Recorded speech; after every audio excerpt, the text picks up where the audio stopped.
name is Christine Doherty. I'm a second-year law student at the University of Pennsylvania, and as part of Penn's Oral Legal History Project this morning, November 6th, at 10 a.m., I will be interviewing Mary Catherine Roper.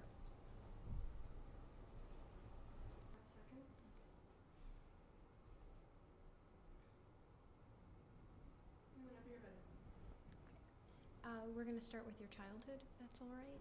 Okay, that's where I started. When and where were you born? I was born just outside of Washington, D.C., in Prince George's County, Maryland, but I don't remember any of that. I grew up in California. Okay, where in California? In Southern California, in a town called Redlands, which is about 80 miles east of L.A. When or where were your parents born? I believe my father was born in New York. He spent most of his life in New York, and my mother was born and raised in Maryland, in Silver Spring. And there, each of them lived until they met at college. They met at Georgetown University. Okay, and when you were living in California, or when you were growing up, did both of your parents work, or? No, one of your parents? no, my father worked. My mother stayed at home. What did your father do? Well, when I was very young, he was still in grad school. He has a master's in English literature and also a teaching degree, and spent most of his career teaching public high school. But when I was very young, he was still in school, and he was selling encyclopedias door to door to raise money. Do you have any children? No. Or, do you have, excuse me, I'm jumping ahead. Do you have any brothers and sisters? Yes, I have two brothers. One is a year older and one is 2 years younger. And do you think that your place in the family as the middle child shaped your views of the world, or your career goals or life decisions in any way? I don't think it had so much to do with being the middle child as just being very different from my older brother. How so? Well, first of all, I was the only girl in that generation. So, that was a big deal, particularly to my grandparents. In what way? Well, my grandmothers were just, I didn't actually know my grandfathers. They died when I was, either before I was born or very, very young. And, but my grandmothers would make a fuss over me being the only girl, and, Christmas time they'd send presents, and there'd be something a little different for me because I was the girl. And when I was 13, my father's mother took me back east for the summer, and I stayed with her for a month, and I stayed with my mother's family for a month. My brothers didn't get any opportunities like that. They never got whisked off to the other side of the country for a summer. What did you do when you were with your grandmother on the East Coast? Not much. My grandmother lived in the Poconos. She was the housekeeper in a rectory for a Catholic priest, and she was his secretary and also his housekeeper. So I stayed in the rectory and, helped cook or clean up or whatever when there was company coming over. The Catholic priests visit each other a lot. We never had guests on Sunday, of course, because everybody was busy at his own parish. But during the week, we'd have guests very frequently. So I would help my grandmother in the kitchen or help in the church office. I spent a lot of time just reading and playing and going for walks. The Poconos are very beautiful, and so Canadensis is a very, very tiny town, so I pretty much was permitted to wander about as I liked. There really wasn't any trouble to get into. Then I went to stay with my mother's sister, my aunt, and my cousins in Silver Spring, and that was a very different experience for me. They had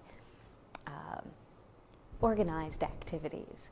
My cousins attended, tennis camp, and the family went to to a beach house in Delaware for a week during the summer, and had other organized activities. And see, in the house I grew up in, there were no organized activities. You sort of made what you were going to do, and there wasn't this sort of scheduled thing. And I never attended summer camps or something. What did you do if you were at home? What would you have been doing? Oh, we could end up doing a lot of different things. I could spend the whole day reading, sitting in a tree, or I could get together with friends and we could go up to the local park and go exploring the orange groves that we were not supposed to go into. Why were you not allowed in the orange groves? Were they somebody's orange groves? There were other people's orange groves, yes, and to the extent that there was a dangerous, there were always stories of people being kidnapped and taken away to the orange groves and held there. And I mean, that happened sometimes, but I don't think that the orange groves near my house were particularly dangerous. We just weren't supposed to go there. I mean, I'm sure the orange growers didn't want kids tromping through their orchards and, climbing trees and picking oranges and things like that. And I did a lot of walking. I used to walk all day. I would walk 20 miles. Just. Really? What did you visit different places when you walked, or were you thinking about things, or kind of what was the attraction for you?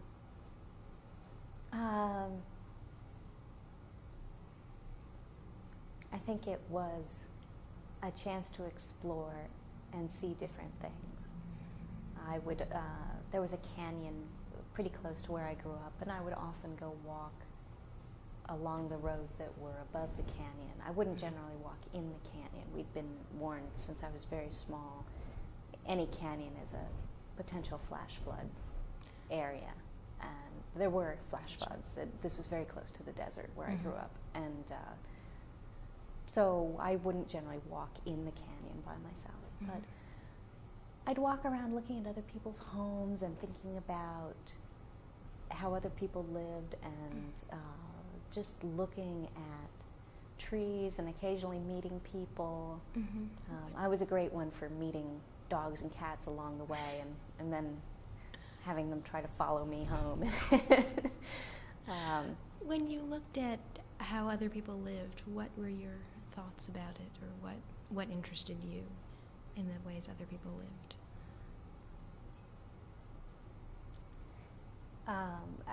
I think I knew from a pretty early age that my parents ran a less regimented house than most people. And that always sort of fascinated me. You know, my friends, they had dinner every night at 6 or 6:30. And there was no sort of set schedule that way in the house I grew up in. Things were very kind of loose, and sometimes the kids would cook dinner, and sometimes Mom would cook dinner, and it was much less organized. And I always kind of, because the books I read were about kids that had dinner every night at 6:30, and had a set bedtime, and had all these kind of rules and routines. And our house wasn't like that. So I think I was really fascinated by the idea of how other people lived. Did you feel like you wanted that, or was it just totally different? In some ways I wanted it. I wasn't entirely sure I wanted it, It's like no kid really wants more rules, but... Did your parents have a certain philosophy that made them more flexible, or kind of made them, or was there a reason that they didn't have such a structured set of rules for you, or bedtimes and dinner times?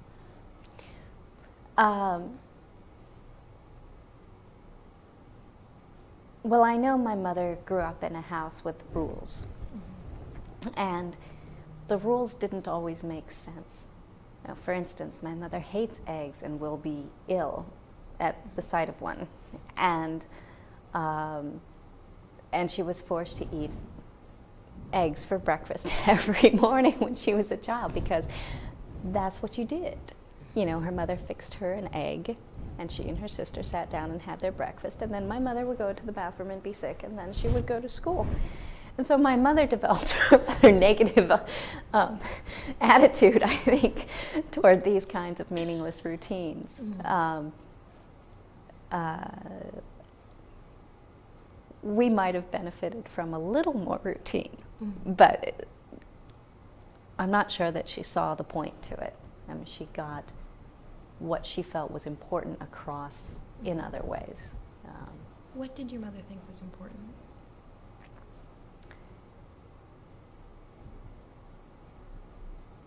Taking responsibility for your actions. Thinking about the consequences of your actions.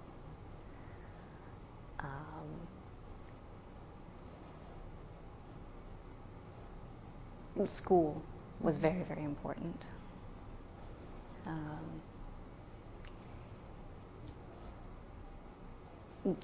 I'm not sure that I can. I guess the way to sum it up would be that it was about personal responsibility, and it wasn't necessarily that there were several things I needed to learn. I needed to learn a general attitude about personal responsibility, and that she conveyed in less, not through kind of routines or specific disciplines. The other thing is that my mother is not a particularly disciplined or routine person herself. So she would have had a really hard time imposing some kind of regimen on us. She'd have had a hard time sticking to it herself. It's just not the way she operates. Do you think that your mother's focus or her concern for your taking responsibility has affected your career choices? I mean, certainly in law school we discuss taking responsibility and thinking about consequences, and kind of in practice you think of what a lawyer does as thinking of consequences of other people's actions. Do you think that that affected your choice? Yes. I don't know how much it would have. Actually, now that I think about it, I suppose it did affect my choice to go to law school, but it simply affected the way that I work. How's that? Both my mother and father put a very high priority on intellectual integrity. I was not ever told what to think. They very consciously and carefully permitted me to develop my own ideas and helped me to develop my own ideas and would challenge me in my ideas, but not in a way that said, that's stupid, this is the right thing. It would be why. You know, why do you think that? Why do you say that? Have you considered this? Sounds like law school. Yeah, I mean, I was always brought up to have respect for a well thought out and well supported position. And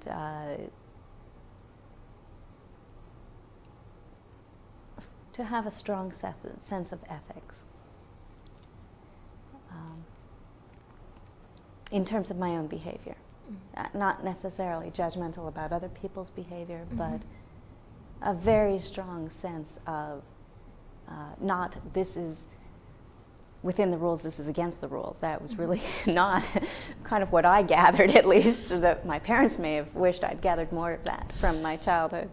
But this is right, this is wrong, this hurts other people and is bad, this is a good thing to do.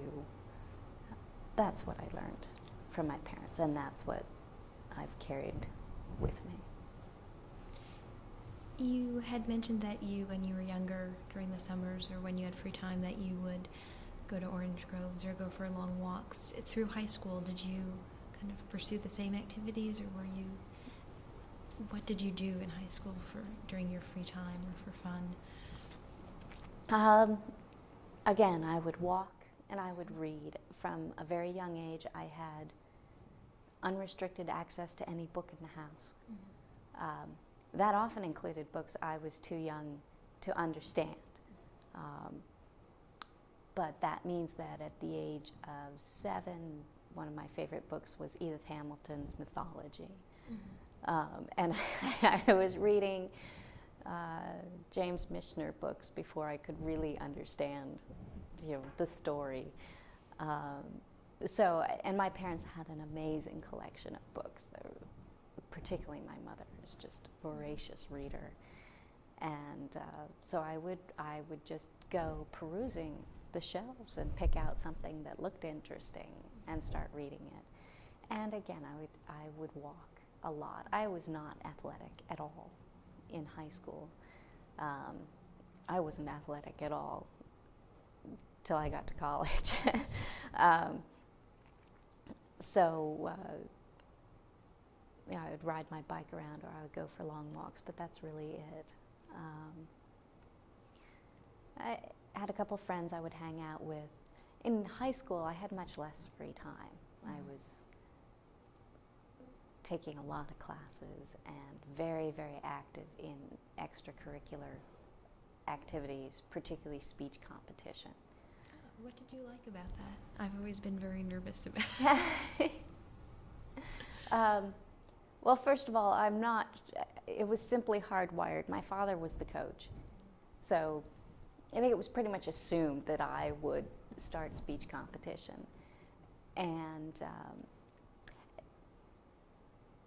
my parents would have loved to send me to the best private schools available, but that was not an option. And the schools I attended were mediocre. I learned more about reading and writing and analysis through the speech classes and speech competition and working with my father than I learned until I got into my father's 11th grade honors English class. That's how I learned. Did you start off in your 9th grade year in working on speech competitions? Oh, even before that. I was entering, little grade school competitions when I was in 7th or 8th grade.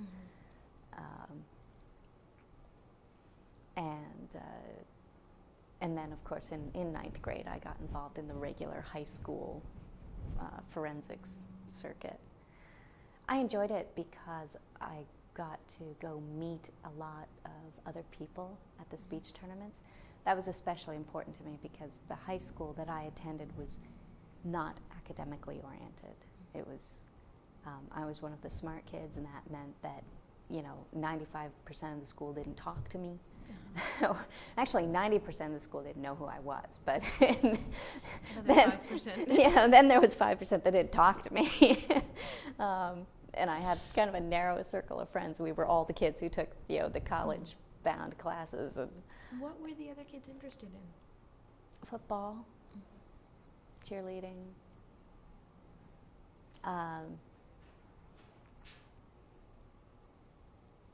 drug use, recreational mostly. It was a rural town, and less than 10% of the graduating class would go on to college of any sort. And this is in California, where you have the UC system that's very cheap and very, very accessible. It just, I understand that the town since has changed a lot. The demographic makeup of the town has changed a lot. But then it was not even an incorporated town. It was semi-rural. It was very, very, very conservative and very, very religious. I used to say, and this really isn't far off, the town was about half Mormon and half fundamentalist Christian. It sounds like your parents had kind of certainly a broader scope of interest than kind of many of the people in the town. How did your parents end up there? Well, they actually didn't live there. They lived in Redlands. I went to Yucaipa High School. Yucaipa was the next town over. Yucaipa is where my dad got a job. But they lived in Redlands, which was a bit bigger, a little more cosmopolitan, had a little university, has a little university in it. Ukaipa is where he got a job. It was just a very, very different place, although it was only a few miles away. And I ended up going there because my parents did not at all like the college prep program at Redlands High School. What did they dislike about it? It was virtually all student-driven. It was almost like 4 years of independent study. Students could kind of pick classes they were interested in, but then spend a lot of time on projects. And they knew that I didn't have the regimen and discipline to make good use of that kind of time. They were absolutely right. It would have been a disaster. I'd have wasted my high school years.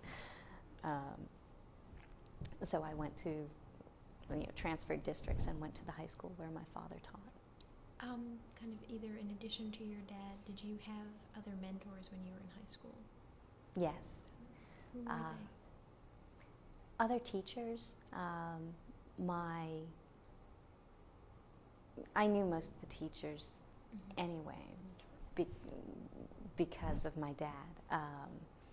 I became pretty close with the man who ultimately was my senior English teacher, but he also was the advisor for the student literary magazine, which I became the editor of and was editor of for a couple of years.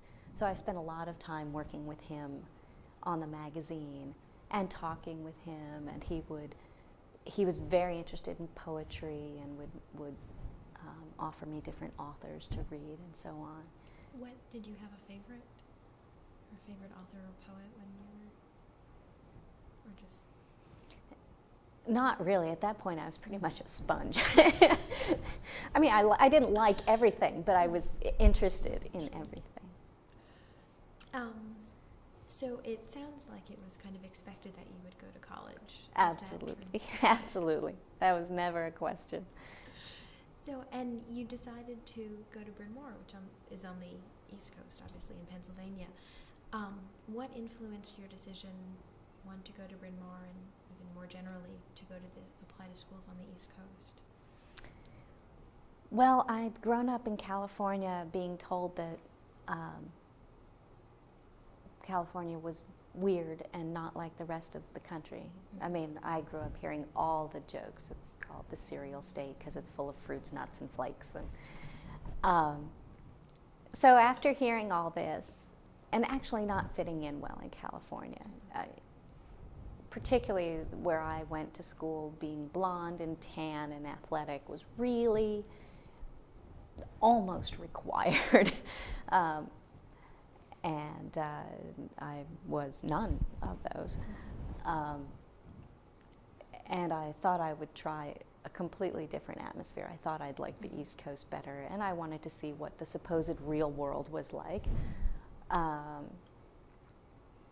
So I began looking at Eastern colleges, and I made up my mind early on I wanted to go to a very small school.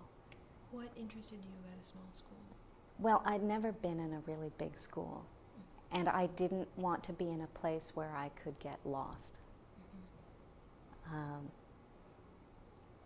At that time, I guess I didn't understand some of the advantages of a big school, the broader selection of curricula and courses and so on. But I still think it was absolutely the right decision for me. I think I'd have felt very isolated and alone at a really big Eastern university. So I was looking for small schools, and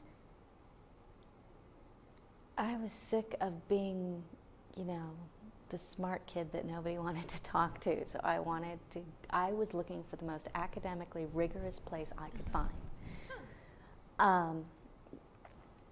And Bryn Mawr had that reputation. It also had a reputation of being full of, the phrase repeated in the guidebook, which apparently has been used quite often about Bryn Mawr as cussed individualists. What does that mean? What does it mean to you?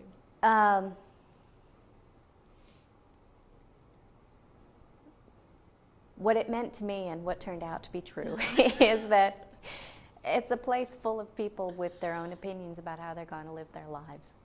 and not particularly concerned about fitting into any mold. In fact, quite often opposed to the idea of fitting into molds. And just people who are who they are. And that very much attracted me. Like I said, I was so tired of being the smart kid, the teacher's kid, the only one who ever wanted to talk about a book, you know, or read an extra one just for fun. I was really looking forward to college. For years, I was looking forward to college. I started keeping kind of a countdown calendar when I was a junior in high school of how long it was before I got to go away to college. So,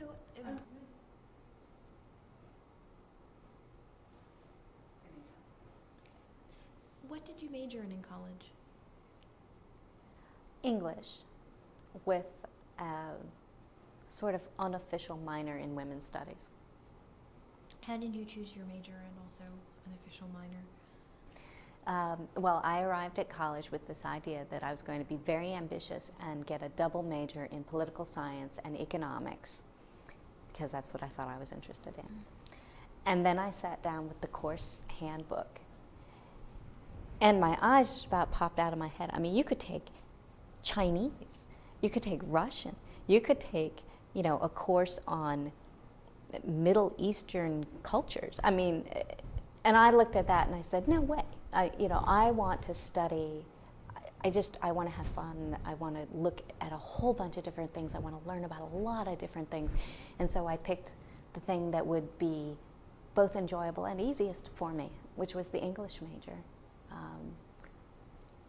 I had some testing credits, so I jumped into the second year course in English. Already had part of the major requirements fulfilled. It was the easy thing for me to do, and frankly, I've always thought that English courses were the easiest to do the homework for. You don't fall asleep. If you like to read. Yeah, right. If you like to read, and particularly you can pick courses that have novels. I mean, maybe you like poetry, maybe you don't like poetry, but it's a lot easier to stay awake reading a novel than to stay awake reading a history text. So. And how about women's studies? What attracted you to? Well, that is just something I developed an interest in as I was there. What about being at Bryn Mawr kind of helped you develop that interest? Was it discussions with classmates or other classes that you had taken, the general tone of the school? Bryn Mawr was just awash in talk about feminism and about women and about studying women and about studying with women. It was part of the atmosphere, something I picked up very quickly once I got there. Someone once asked me if I was a feminist before I went to Bryn Mawr, and I had never labeled myself such, but when I looked back on some things I did in high school, I could see that in fact I was kind of making trouble back then. What are those as well. Things you're thinking about? Well, for instance, I registered for the draft. I was very insulted at the idea that the government wanted a list, in case we were going to go to war, wanted a list of all of the useful people, and they didn't consider me one of those because of my gender. So I registered for the draft.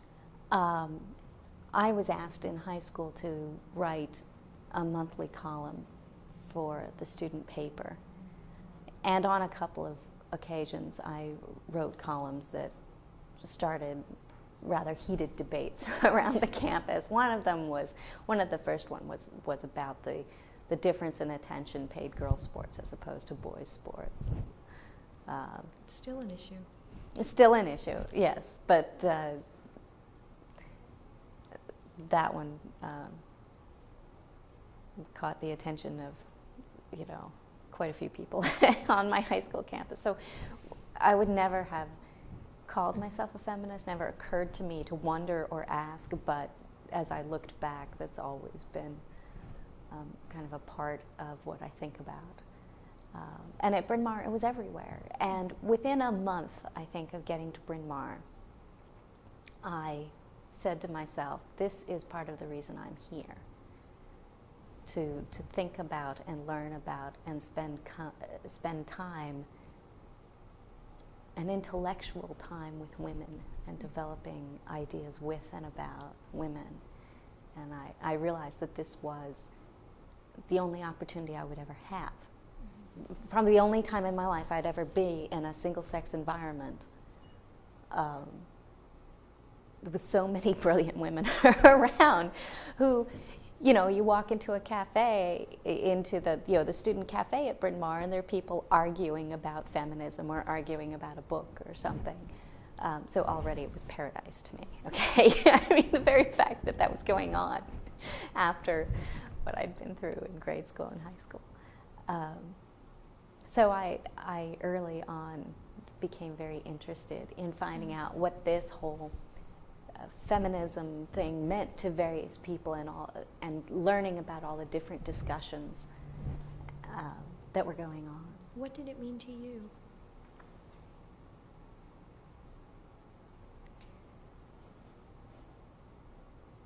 That developed over time. How I mean, I think that as in high school, I would have told you that you know, men and women should be equal and have the same opportunities, and that would have really been it for me. But through college, and then of course, you know, since then, I've developed a different, or perhaps a more sophisticated view of feminism. I'm not sure I'm ready to kind of spit it out in a sense, but it has a lot more to do with recognizing the differences in the way a lot of women think, the differences in, I think there's a different feminine culture with different values, and that's not just a culture that exists where women are secluded from men. It exists wherever women get together, and whether that's in the women's bathroom at work, you know, or at the during the coffee break or whatever. I think there's a different culture with different values, and I'm fascinated to explore that and explore the way women think. And there's been a lot of writing and discussion about dualistic thinking and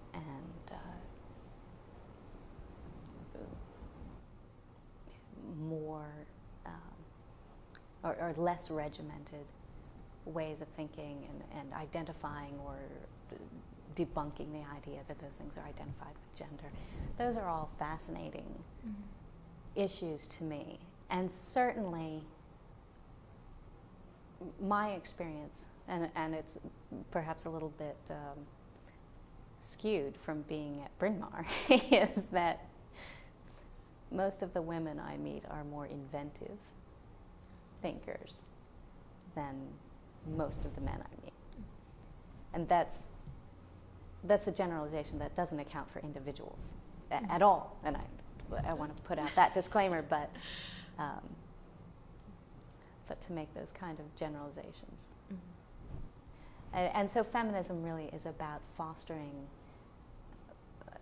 and now it ties in with much broader philosophies of mine, about fostering the strengths and diversity and differences, and not just saying everybody can be a man or everybody can have all the opportunities of a man.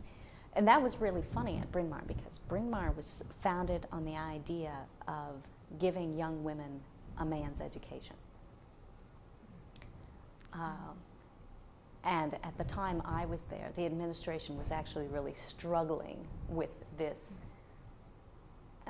concept of providing women with the opportunity for a different sort of education and letting them explore non-traditional topics, because for 100 years, Bryn Mawr had been about doing exactly what the men did, doing it better. So there was a real time of transition when I was there. There was a lot of tension between the students asking for very different kinds of courses and studies, and the administration still with its thought and emphasis on the traditional educational model. And have they, I assume that the administration has become more flexible, or is that? Oh, I assume so. I mean, education everywhere has become more flexible. I mean, anywhere you go, not anywhere, but the University of Pennsylvania has a much broader and less traditional range of classes now than it did 15 years ago, and Bryn Mawr College also does. It was just kind of fun and interesting to be there at a point when that tension was palpable. I remember for the English major, you had to take the English major's seminar. In other words, it was a small enough school that all the English majors, all the senior English majors, could be gotten in one room for a class once a week and to study the same thing. And a topic was chosen for the year, and what they chose was, for my senior year, the topic was Freud, Freudian literary criticism. And they had decided they would kind of throw in a little bit of the feminist criticism of Freud. So there was, I think, on the initial syllabus, one book by a feminist critic of Freud, and then one novel. We were reading a number of novels, and one novel written by a woman. It was The Black Prince by Iris Murdoch, which, as you might expect from the title, it draws significantly from the story of Hamlet and other Shakespearean stories, but particularly Hamlet, and has a strong theme of the whole edible complex in it. And some of us raised the subject, what the feminist writers are saying is that Freud has no relevance to them. And it's really not fair to pick as your one woman writer a woman who is deliberately playing on the Freudian themes. That didn't answer the question. It didn't give us an opportunity to answer the question. And the professors were receptive to that, and they said, oh, well, yes, you're right, that makes sense. And they went back and revised the syllabus, and by the time we got to that section, there was a lot more. I mean, we really got to address the feminist perspective on that very much. But this is the kind of transition time that we were in. The professors were quite willing to at least give a nod, and some of them were quite willing to go farther, but they maybe needed a little pushing from the students sometimes. You had mentioned that you weren't very athletic in high school, and you kind of became, or the first time you started to become athletic, it was in college. What area of athletics did you become interested in college? Well, I joined the volleyball team. The reason I did that was that the summer before I went to college, I got a job with the Youth Conservation Corps. I was working in the mountains for the Forestry Service, basically digging ditches, moving large heavy objects, digging ditches, digging holes for signposts, manual labor, and hard manual labor. And when I finished that summer, I figured there was nothing I couldn't do. So I got to Bryn Mawr, and having not done anything athletic that I could avoid doing for at least 4 years, on a complete whim, I joined the volleyball team. I played volleyball in 8th grade and certainly liked it better than basketball, which I also played in 8th grade, and softball, which I stunk at in 8th grade. So I joined the volleyball team, and it almost killed me. I mean, they had real conditioning, and particularly at the very beginning, because except for the tennis team, at that point, Bryn Mawr sports teams didn't cut. Mm-hmm. If you came to the practices, you were on the team, and perhaps you only played in JV games, but they didn't cut. They didn't have tryouts. So they had a really intensive conditioning program the first week, so that anybody who wasn't really interested would drop out. And this is also my introduction to an East Coast summer. Mm-hmm. I'd never been in humidity other than when I was 13 and visited the East Coast. And so I was out running, which is not something I've ever done well, and doing 400 jump ropes and so on, all in this incredible humidity. And it nearly killed me. But that was when I learned something else about Bryn Mawr, which is the reason I stuck with the team. We were in the gym on perhaps the second day of my participation in this, and we were running relays, and I happened to be the last person on my team. And I'm a slow runner, always have been. And I was on a slow team. So by the time it got to be my time to run, I was the only person running in the gym, because my team had been slow, and then they, tapped off my hand, and everybody else was done. And all along, everybody had been cheering for their own team. Go so-and-so, go Mary, go Jane, go. And I set off on my lonely run across the gym, thinking this is going to be high school gym class all over again. This is going to be just painful and horrible and humiliating. And instead, the entire group started cheering for me. All the people from the other teams too, just cheering, go, go, go. And that's when I realized that it didn't have to be like high school gym class, and that there could be a cooperative community out there, people cheering for one another. And so I stuck with the volleyball team basically because of that, and had a great time. I wasn't very good. I mostly played JV, but I really enjoyed it.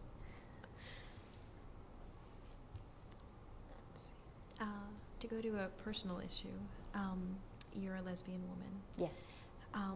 Was it in college that you came to this, to realize your sexual orientation? Yes. Do you think that being at Bryn Mawr at an all-women's college kind of helped you come to this realization, or affected It certainly made it easier. Was that because of the cooperative environment? Well, no, it's because it was a topic of conversation. Mm-hmm. I'd gone to Catholic grade school, and then I went to high school in a place that was very conservative and very religious, and that was always a bit of tension. Mm-hmm. One time the English teacher who would give me various books to read gave me a book of poetry by Adrienne Rich, who's a very well-known lesbian writer.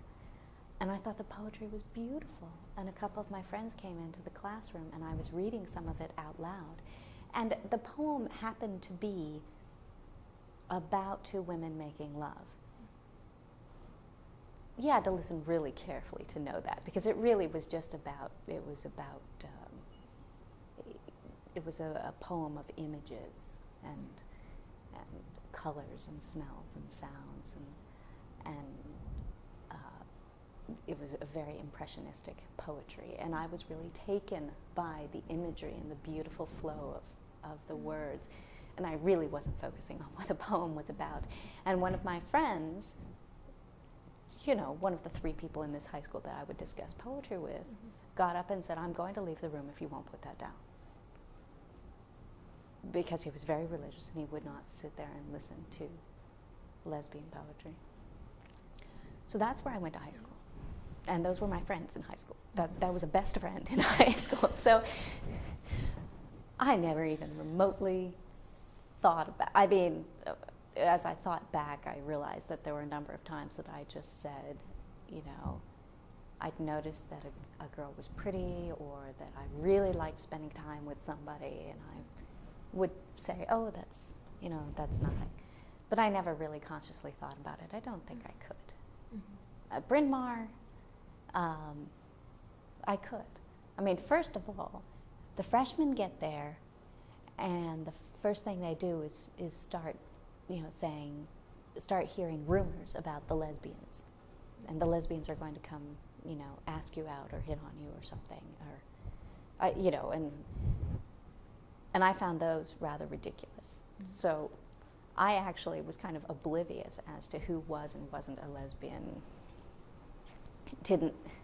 I remember one time I came back to my room and spoke to my freshman roommate, and I said, oh, you know that woman? She's very noticeable. She has a British accent and bleached blonde hair that sort of stands straight up, and she's always so interesting looking. Well, we just ran into each other in the laundry room and had this great conversation, and I was all excited about it. And my roommate said, you weren't nervous? You weren't concerned or uncomfortable? And I was clueless. I said, no, what do you mean? She said, well, because she's a lesbian. And I said, is she? No, I didn't know, but if I had known, it wouldn't have made a difference to me. There were a lot of people who came to Bryn Mawr from less sophisticated backgrounds, and so among the freshmen it was a big issue. Who was a lesbian, and what did you think about, and how did you act with lesbians, and how did you talk to them, and what if they talked to you? So the issue was right in my face. It was not until I was a sophomore that I started thinking about myself and whether I might identify that way. And by the time I was a junior, I'd sort of worked out that, yeah, I did. And then it was a process of figuring out what that meant. What did it mean? Well, that took a long time for me to figure out. I had this conviction that it had to mean something different. Last January I didn't call myself a lesbian, and now I do, or at least at that point, calling myself bisexual. And what does that mean? That must mean something different. How am I supposed to look? How am I supposed to dress? Who am I supposed to talk to? And I really was very confused for a while. And finally I figured out that it really didn't mean anything in terms of how I dressed or who I spoke to. It's only one of the reasons why I think I have a much more independent attitude than a lot of other women I know, but part of that was there anyway. And what it means is that that's who I am drawn to romantically and sexually, women, and not to men. I have wonderful, intimate, loving, warm, cuddly relationships with male friends, but that's as far as it goes. And the times when I was younger, when I was looking for something different from men, just didn't work. And I always kind of wondered if I just had bad taste, and then I realized that no, it was more fundamental than that. There was nothing wrong with them. Did you come out in college? Yeah. Well, I don't know what you mean by come out. I came out to myself. Okay. The process of coming out to other people was kind of a much slower one. How about the process of coming out to your family? When did you? I came out to my mother when I was in college. And she kind of treated it as an unpleasant secret, or at least wanted it to keep it a secret for some time. She said correctly that it would upset my father, and she didn't want me to upset my father. And she also was just absolutely convinced that I'd get over it really fast. She didn't want me telling anybody. She was afraid it would ruin, future career chances, anything like that, because, that kind of thing could follow you through your life. I figured that I would never apologize for who I'd been at any particular point. But I didn't tell my father for a while. Not until after college. And then my father and I hadn't been very close for a long time. We had trouble getting along, and we were making a concerted effort, at times an awkward one, but a concerted effort to get along better, and we were writing back and forth. We still do, but now it's much faster because of the miracle of email. And so one day I wrote him a long letter and said, look, you said that you want to know me, and this is one of the things you need to know. And it was a month before he wrote back, and I was a wreck. And one day I came home from work, and there was a letter from him, and I was literally shaking as I went upstairs to answer it, or open it, and the first thing I did was skip to the end, which is, what you do when you're reading a book and it just gets too suspenseful. So I skipped to the end and said something like, of course I love you, that doesn't change. And I was like, okay. So then I could read the rest of it. That wasn't the end of that process. That didn't mean that, they were okay with it and everything was fine and I could bring somebody home and they, they'd be nice to her or anything like that. That took a lot longer. But that was how I came out to them. How about to your friends in college? Was that, you had mentioned that there was, in your freshman year, there was kind of this fear, this kind of anxiety about meeting a lesbian. Did coming out in college affect relationships you had with friends from first year, friends who were straight? It would affect them, and then we'd get over it. I knew that some of my friends would be kind of freaked out, and sometimes it would cause a little bit of nervousness on their part. What does that mean about our close relationship? What does that mean about trading back rubs? What is that, and they got over it. I got one fantastic letter from my sophomore year roommate, who actually was a senior that year, so she'd gone off to med school, and I wrote her a letter. And she wrote me a letter in the beginning. The letter's beautiful. I still have it. The beginning part of the letter sounds like my mother. She's saying, this is something that can follow you through your life. Are you really sure about this? This is, I'd hate to see you do something stupid that you'd later regret. And then partway through the letter, she said, what am I doing? As if I knew your brain, as if I knew what was inside of you.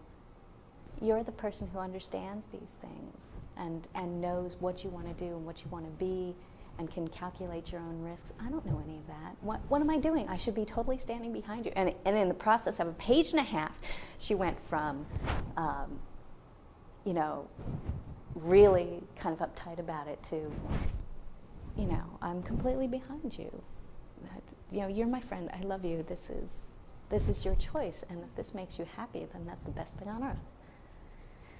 So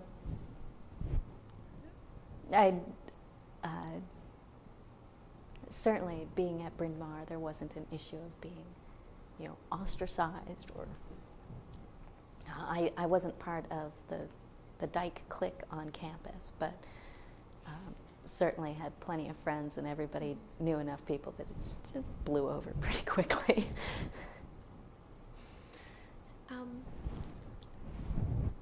Do you think that your experiences as a lesbian woman at Bryn Mawr differed from the experiences of a straight woman at Bryn Mawr? Was there?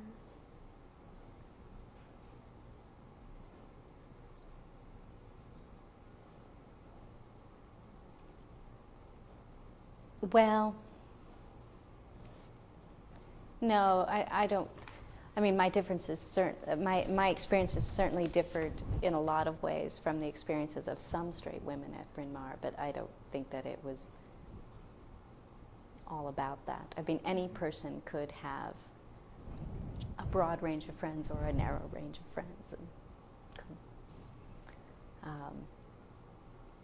be involved in the political discussions and political correctness watching that was, of course, going on at that time as well.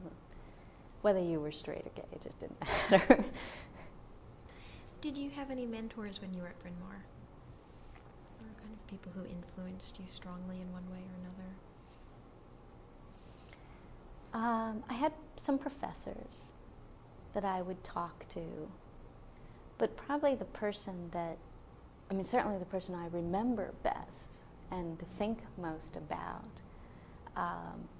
was a man I worked for in the library. I got a job working in the college archives, which was great because it had all the old photographs, and Bryn Mawr is a place of a lot of tradition. And certainly a lot of famous women have gone to Bryn Mawr, whether or not they graduated. And so the archives keeps just a complete history of the college and its famous alum. And also is the keeper of gifts to the archival collection.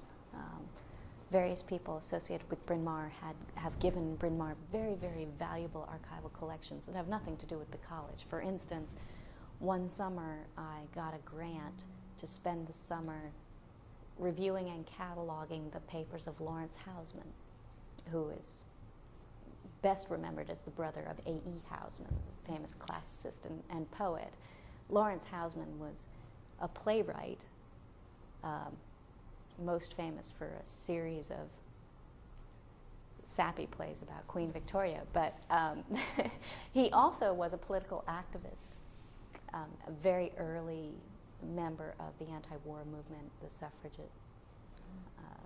suffragist movement, and he knew everybody. He corresponded with Oscar Wilde, with people from the Bloomsbury Circle, with just everyone. And so I got to go through these papers and organize them and catalog them. And doing that work, I worked for Leo Dualistic, who was the archivist. Just a wonderful, thoughtful man. And I learned an awful lot just working with him and talking with him. And he just a warm, interesting person, fascinated with his work, but also fascinated with people and loved to talk about things with people.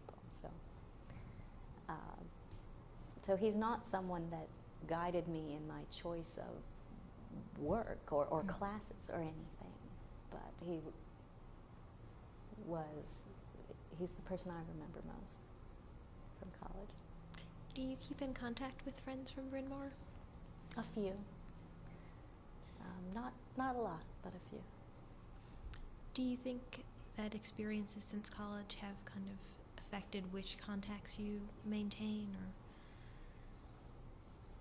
or is there with the people you keep in contact, is there a professional link or a kind of a similarity in what you do now? Or just nothing. And the thing that has caused the most difference, I think, is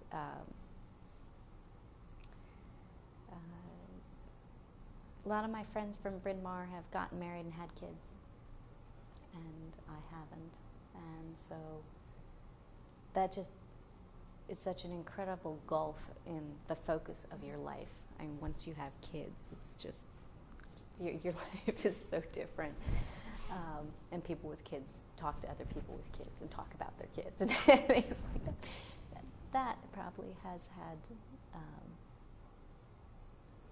as much of an effect as anything, although also just we've gone in different directions. I haven't kept in touch with, as I read the college notes that I get, a really frightening number of my classmates have decided to go to law school.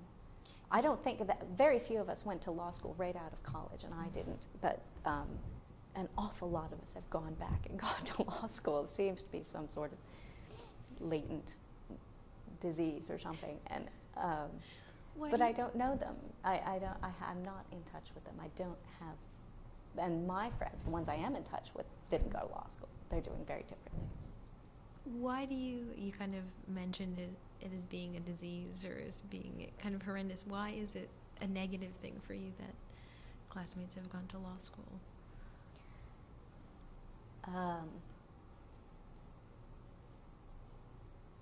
On a weekly basis, somebody says to me, my daughter's son, cousin, neighbor is thinking of going to law school, or some young person says to me, I'm thinking of going to law school. And in so many of those cases, it's a default. Now, that's much less likely with someone who's, gone out, worked, considered some options. But I also know some people who've, gone out, worked, considered some options, and, still gone to law school because it was a default. And I've known too many of those people in law school, and I know too many of those people in the practice of law, and they're not happy. And I think that's part of the reason why ours is a profession so racked with angst. There are articles everywhere about people being so tired of the stress of law, and there are as many books on life after law as there are on how to choose a legal career or more. And I think it's because so many people do it not because they have a passion for it or think they'll have a passion for it, but because it seemed like a good idea at the time. How do you think the social, kind of to step back, how do you think the social environment at Bryn Mawr shaped your relationships and friendships while you were there? Are you getting at something in particular? That's an awful broad question. I'm not. Okay. Bryn Mawr was a place where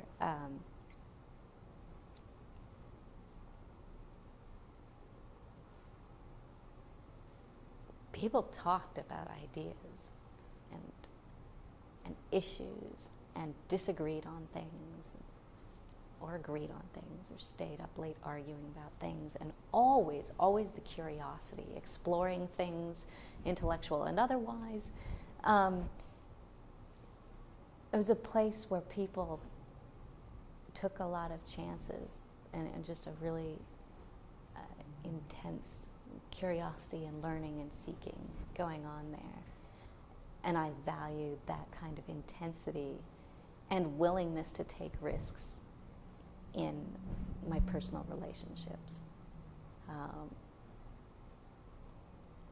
Whether the ones I made there or the ones I've made since. My closest relationships are people who will argue with me about things, people who are curious about things, people who want to talk about books.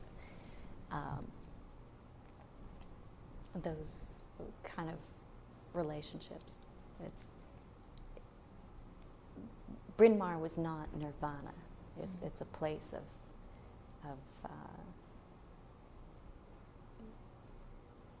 it's a very high stress place, but it's the stress that people put on themselves to perform. It's not competitive. In fact, you're not permitted ever to talk about grades.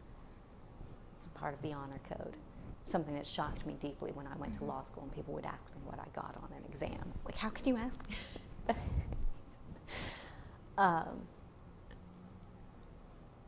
It's a very intense place and very high emotions. All these women in their, late adolescence, out on their own and exploring different things. And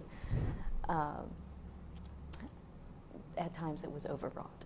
But it's still, it was exactly what I was looking for and what I needed, and really helped me to become who I am and find who I wanted to be.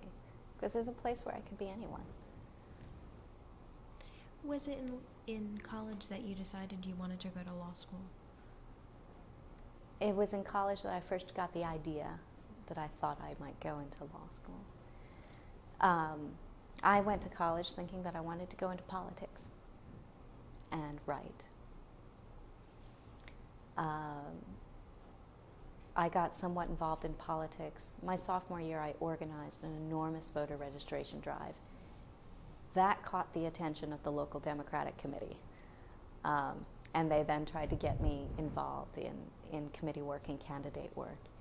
And what I saw of politics, which was very little, I did not like at all.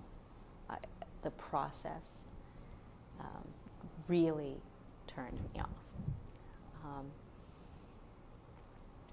And so I really gave up the idea of a career in politics. I didn't have the stomach for it, basically. And for a while, just wasn't sure what I would do. And then actually, one day during the summer before my senior year, I was walking across the campus, and another woman I knew who happened to be a lesbian stopped me and said, "The Supreme Court just upheld the Georgia sodomy statute." And this was the decision of Bowers v. Hardwick. And when she told me about the decision, I said, "You have it wrong. That can't be correct." And I got a newspaper, and then I got the decision. I was just stunned by it, not just by the outcome,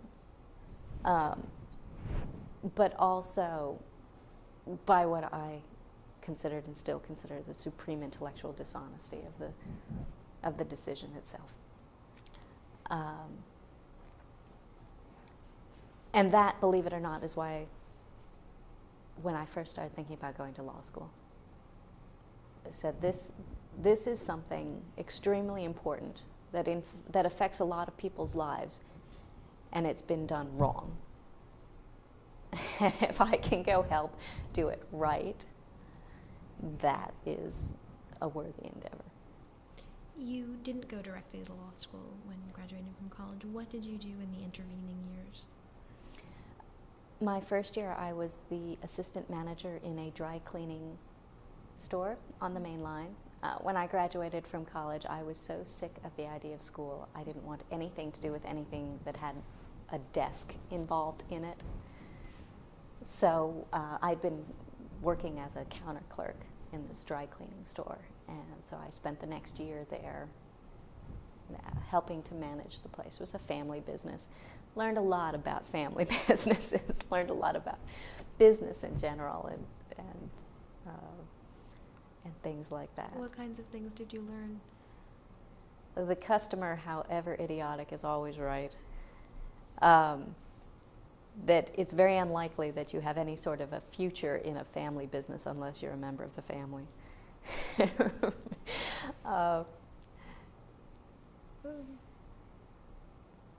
Learned a lot about the difference between good management and bad management. What do you think makes for, or what did you learn makes for good management?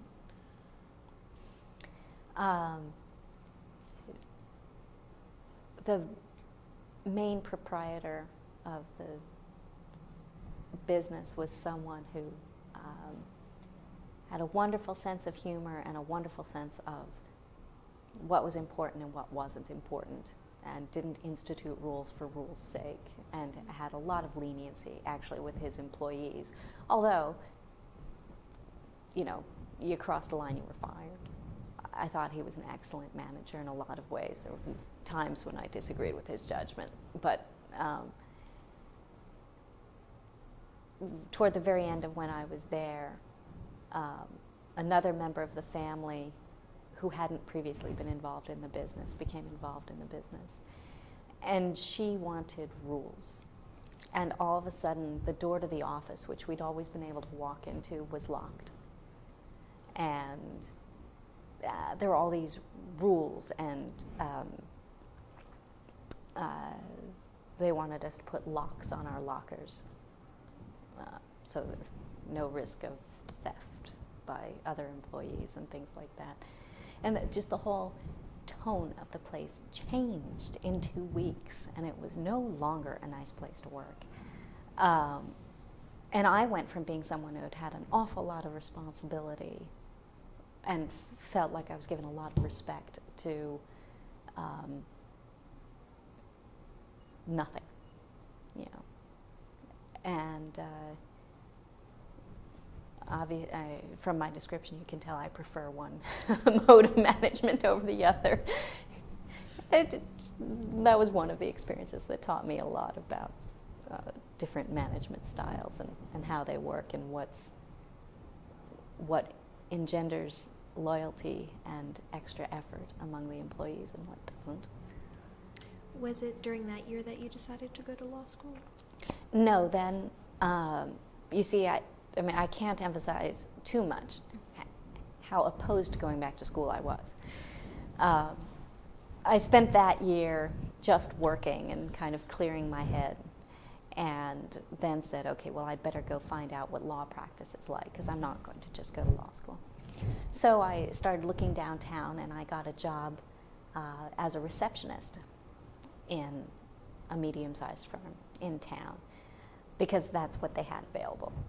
But I was sort of a relief receptionist, general administrative helper person, and I quickly started doing paralegal work and then some library work for them.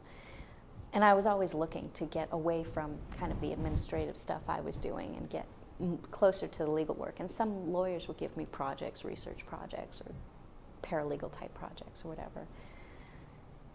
And after, finally it turned out I was just too useful in my sort of Gal Friday capacity, and when they'd passed me over for 3 open paralegal positions, I got the hint. And I got another job, and that time I went to another mid-sized firm in town, and they were looking for their first law librarian. And while I was at the first firm, I had taken a course offered at Jenkins Law Library in how to do legal research. So I'd learned all about the National Reporter System and the Digest system and how to do research. So I talked my way into this library job. They hadn't had a full-time librarian before. They'd had someone who sort of did the book updates, and loved it. Had a ball doing that. I got to do some research. I got to do all the upkeep on the library, organize the library, do a catalog for the first time of their collection and all that kind of stuff. So I really loved that job. And the more I did legal research, the more I loved legal research. What do you like about it, as someone who's not? I suppose the detective work and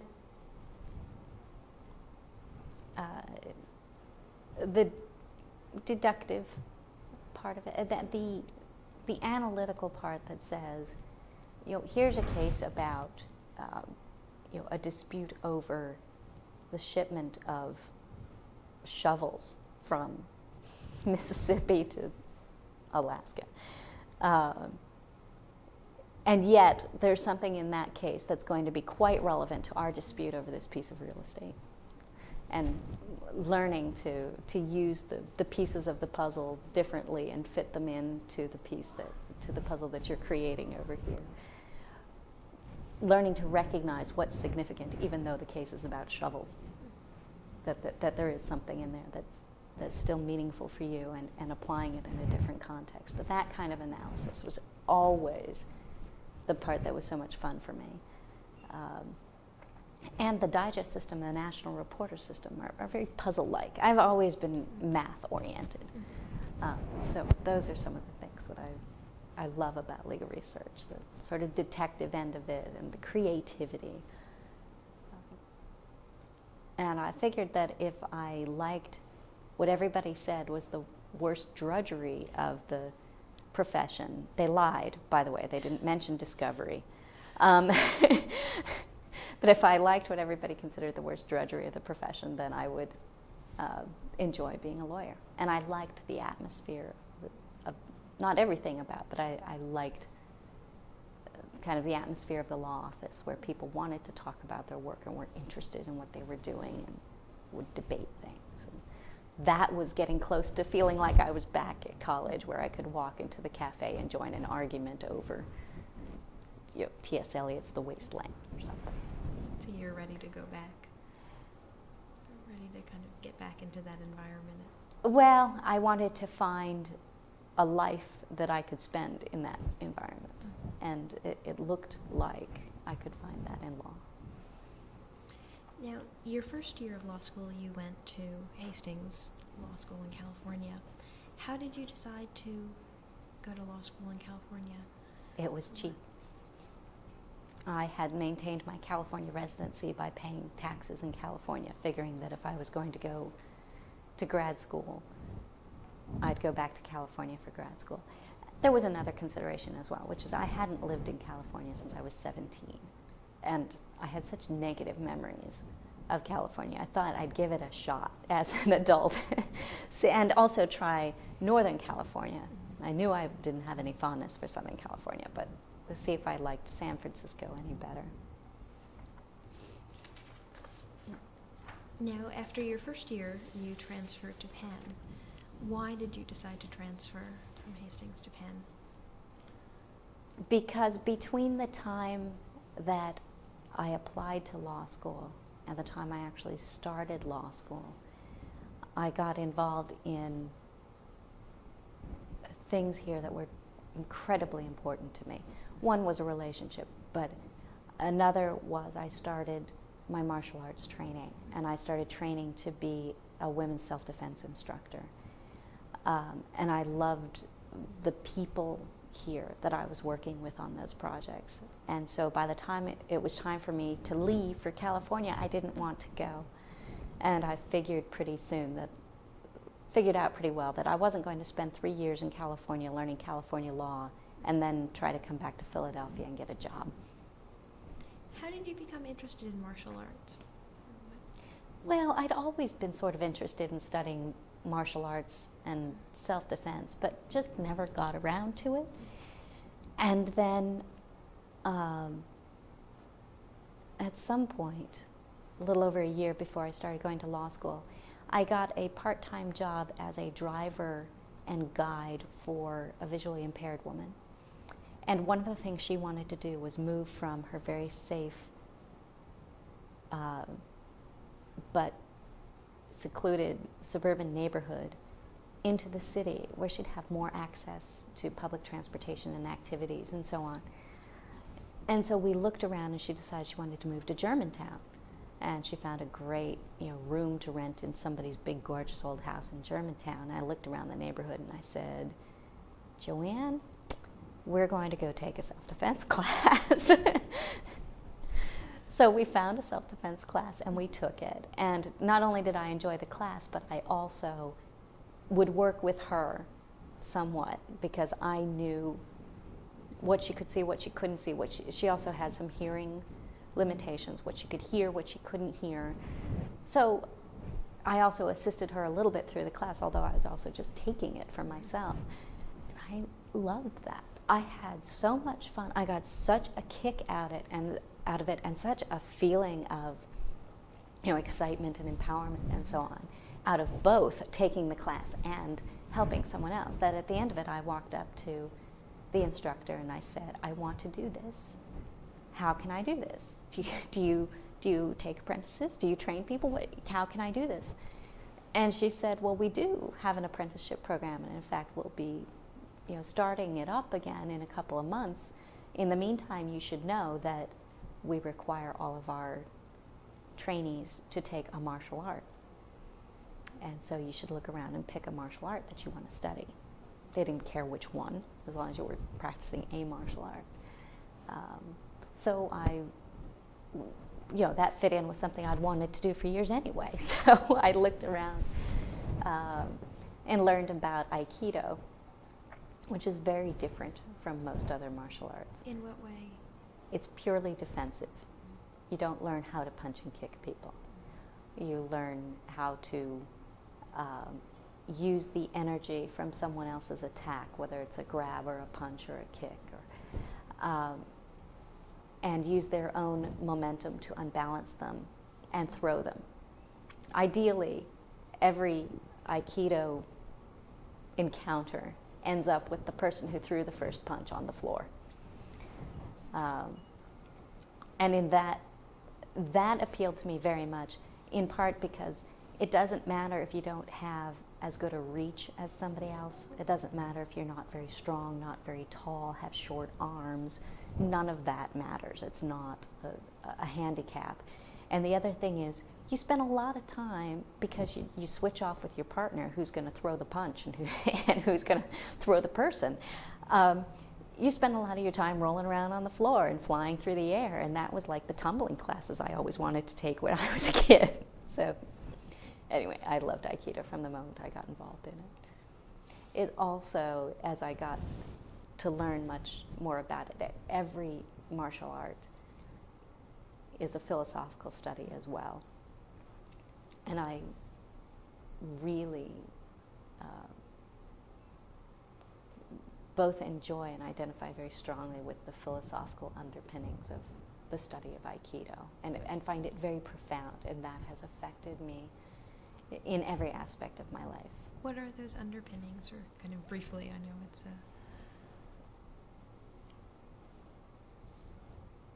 It is a complete avoidance of conflict by learning to understand the energy that your opponent is directing to you, and blend with that energy, and then change its direction into something that's not harmful. It is not about harming your opponent. It is highly ethical in that way. You only do as much as you need to do and no more to stop the attack. And to do it right, it requires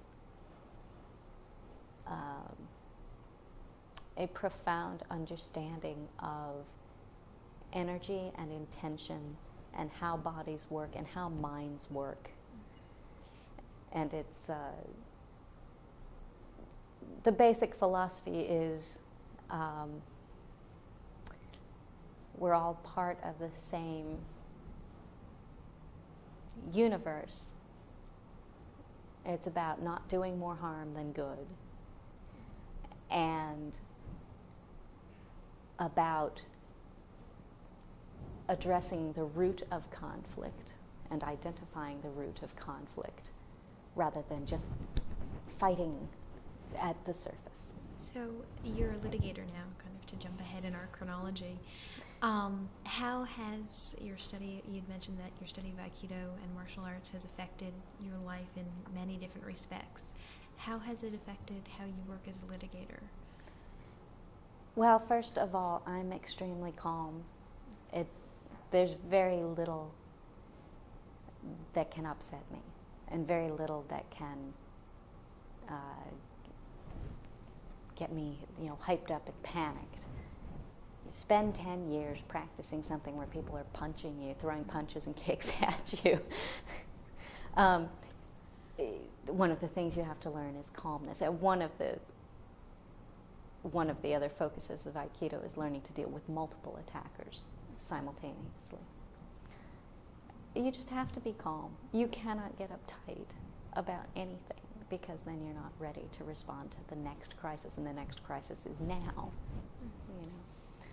So that whole sort of ability to just breathe and let things come and deal with them as they come is definitely something that has come from my Aikido training. And also, again, this is something that I think has roots in many different things, but I have just no time for games, for posturing. I can't tell you how many times I've been in a deposition, and there's one of the wonderful things about the firm I work at is that you get a lot of responsibility very early on. And I can't tell you how many times I've been in a deposition, and it's me and a couple of 40 or 50-year-old men, on the other side of the table. And some of them think that it's fun to try to intimidate or be condescending or whatever to the young woman lawyer. I have no time for those games. Generally they don't even bother me anymore. But when lawyers are kind of picking fights, as sometimes happens, I don't get caught up in it. I certainly have no interest in it. But it's much easier to stay apart from it, because that's not the conflict. Mm-hmm.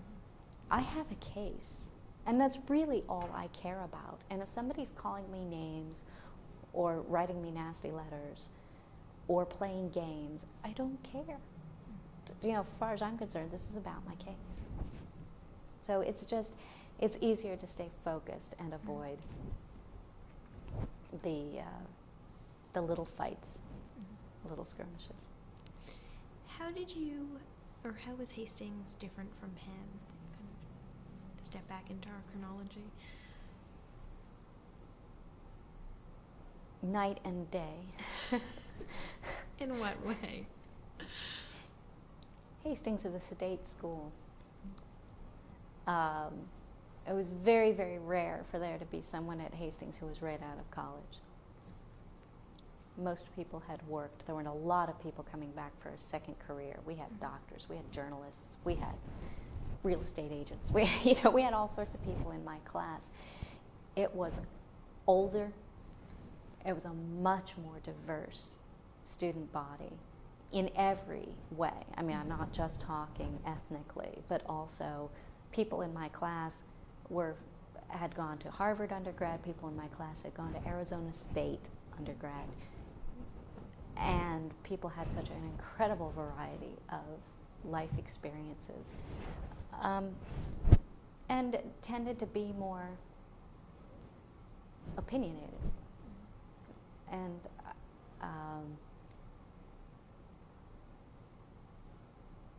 sometimes more curious about things. I mean, it's hard for me to compare because I didn't have a first year at Penn. And by the time you come in second year, I came in second year and I didn't know very many people, and everybody was off interviewing anyway.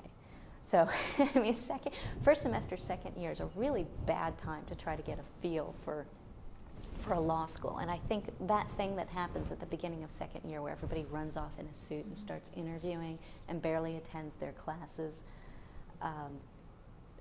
really breaks down whatever kind of class cohesion you had during your first year. So I've not had the best view of Penn. I probably missed the best part, came in at the worst part. Sure. But being at Hastings was like being back at Bryn Mawr, in that everybody wanted to talk about what we were studying. People would stop me in the halls. I didn't get that. What was he talking about?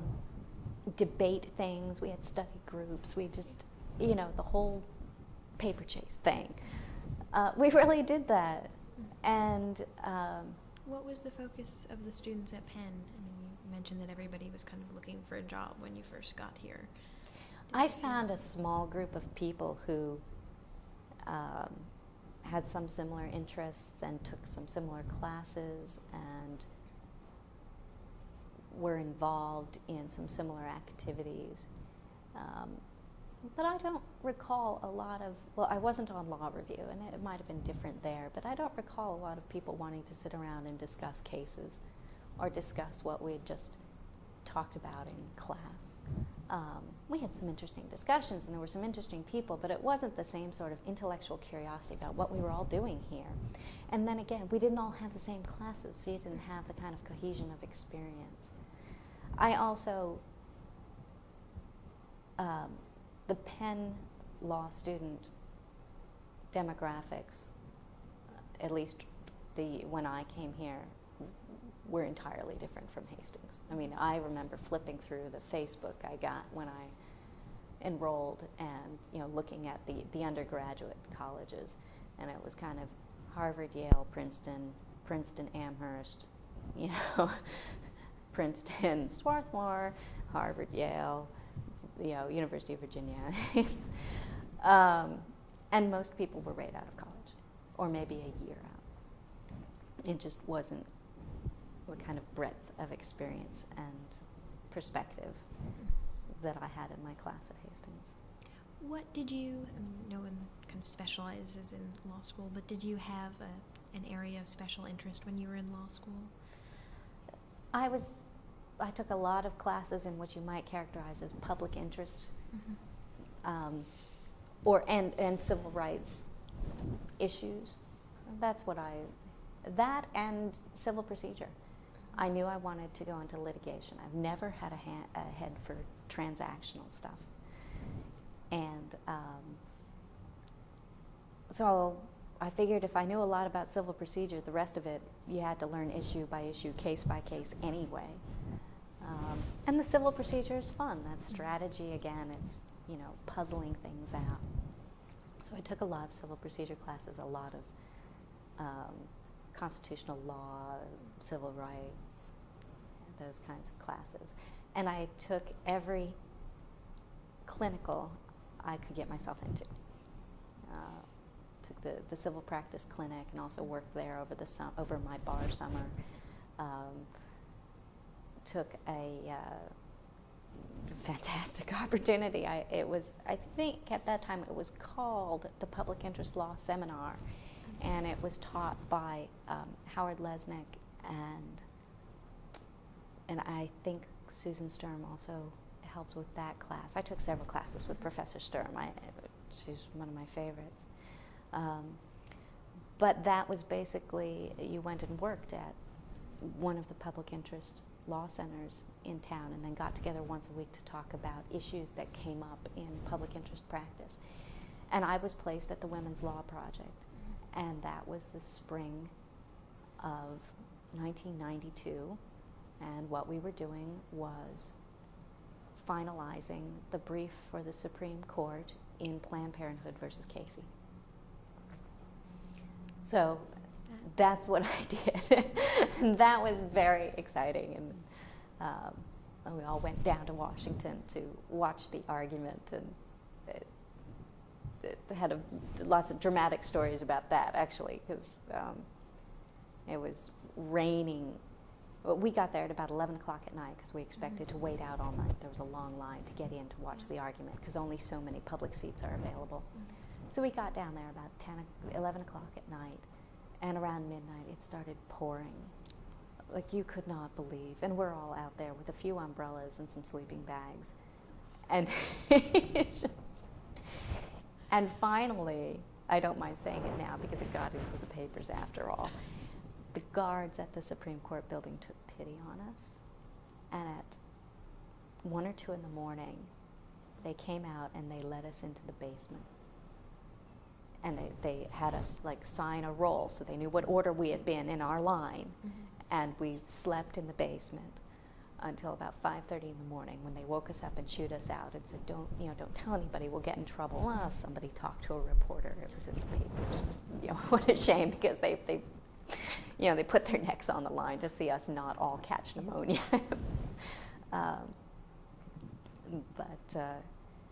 So that was really exciting to be part of that. That was, again, I still hadn't gotten over my loathing for being in school. I'm not comfortable just being a student. I always worked, sometimes too much, and got involved in things other than school. And the clinicals were part of that. Why did you want to be involved, or why did you want to be involved in other activities in addition to being in school? Some people like to kind of just focus on their studies, or what was important to you about kind of having a balance or having... my sanity and eating. I was responsible for paying my own way, and when I got to Penn, I had to borrow money for tuition, but I never borrowed money to live on, and that was something that was very, very important to me, to kind of pay my way as I went. And I needed a balance. Doing nothing but schoolwork, the deadlines aren't immediate enough except for your daily reading. But then there's this huge looming thing at the end of the semester, the final or the final paper. And I would just find myself at loose ends, not working toward, I'd never start my outlines in the middle of the semester. that's what finals week is for, you know? And I'd get very nervous, and if I was not doing real world things as well as studying. You had mentioned Professor Lesnick and also Professor Sturm. You had mentioned also that Professor Sturm was you'd taken classes with her and was a great influence to you. Were there other professors at Penn or other mentors you had at Penn who were important to you? Sure. Professor Kramer. I took several classes with him, and he worked with the Women's Law Project, so I got to work with him on that project and some others as well. And Gary Clinton, who, probably in some ways saved my sanity. How so, if you don't mind?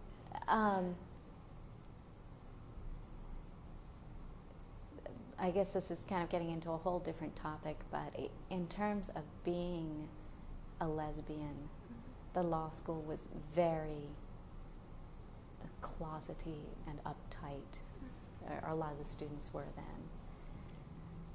Gary was the second person I met at the law school. And I was waiting to learn whether or not I'd been accepted. And when you transfer, you don't learn months ahead of time. You learn in August whether you've been accepted or not. And it was mid-August, and I hadn't heard anything from Penn. I'm thinking, well, I'm getting kind of nervous. And I was ready to go away on a vacation for a week, and then when I was going to come back, it was going to be time to start classes, and I didn't know if I was going to Penn or to Temple. And so I called the law school, and they said, we accepted you a while ago. The package got misdirected in the mail or misdelivered or something. They said, well, come down. Can you come down? I said, I'll be right there. So I came down, met with the woman at admissions, started filling out all those forms that were in the misdirected package. And she said, well, let's just get your courses selected. And she took me over. And it was summer, of course. I mean, there are no students around here. Everybody's laid back. And Gary Clinton was the registrar then. And she led me into that little glass booth that was his office, and introduced me and sat down. And it's funny because to celebrate getting into Penn, I had stopped at a street vendor that had jewelry, and there was a long, very pretty, dangly silver earring of a woman dancing. And I bought that for myself, and I was wearing it, just the one. And I sat down, and Gary said, I like your earring. And I said, I like yours. And that was sort of the beginning of our friendship. And I felt that I could always go and talk to him, and he was always very supportive and very friendly. At times when I felt like an alien here, I'd go talk to him. Did you come out to friends when you were in law school, or to kind of law school friends when you were here?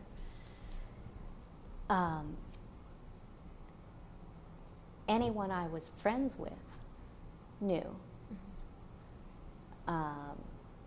I guess frequently even people I wasn't friends with knew. I mean, I never made a secret of it. And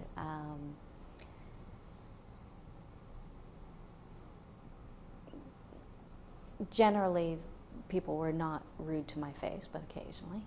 And what was harder was the attitude of the other gay students. What was that?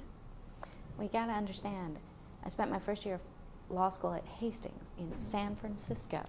All right, the Gay Students Association at that law school is huge and very visible, and to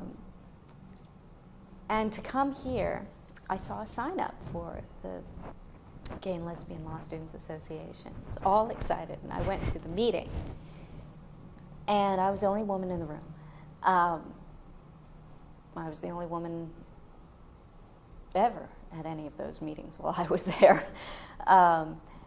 And one of the first things discussed was that I don't even remember who it was, but one of the guys turned to the one responsible for advertising the meetings and said, you need to put up a big sign in the GOAT. And I don't know if they still do, but at that time there was a long bulletin board in the GOAT, and every student group had a little section, literally, just a little section to post notices on. And so you could kind of walk down and see what every group was doing. And the other guy said, well, I did. I put a notice on our board.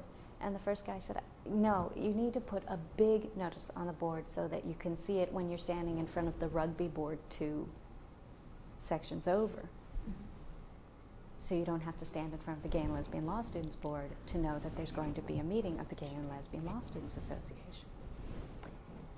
And I sat there thinking, I'm not in Kansas anymore. It was a really horrible moment for me. And we started talking about what the student group might do during the year. And we would talk about various things, like on coming out day, having an information table or something like that. And as it turned out, we'd talk about these things, and then one of the members of the group would say, well, actually, I wouldn't feel comfortable sitting at a table that was identified as a gay and lesbian students' table. And it turned out that the only people who were willing to be publicly identified was a first year and me. And so we did those things. We did a few activities, but mostly it was a pretty clandestine group. That was really hard for me to deal with.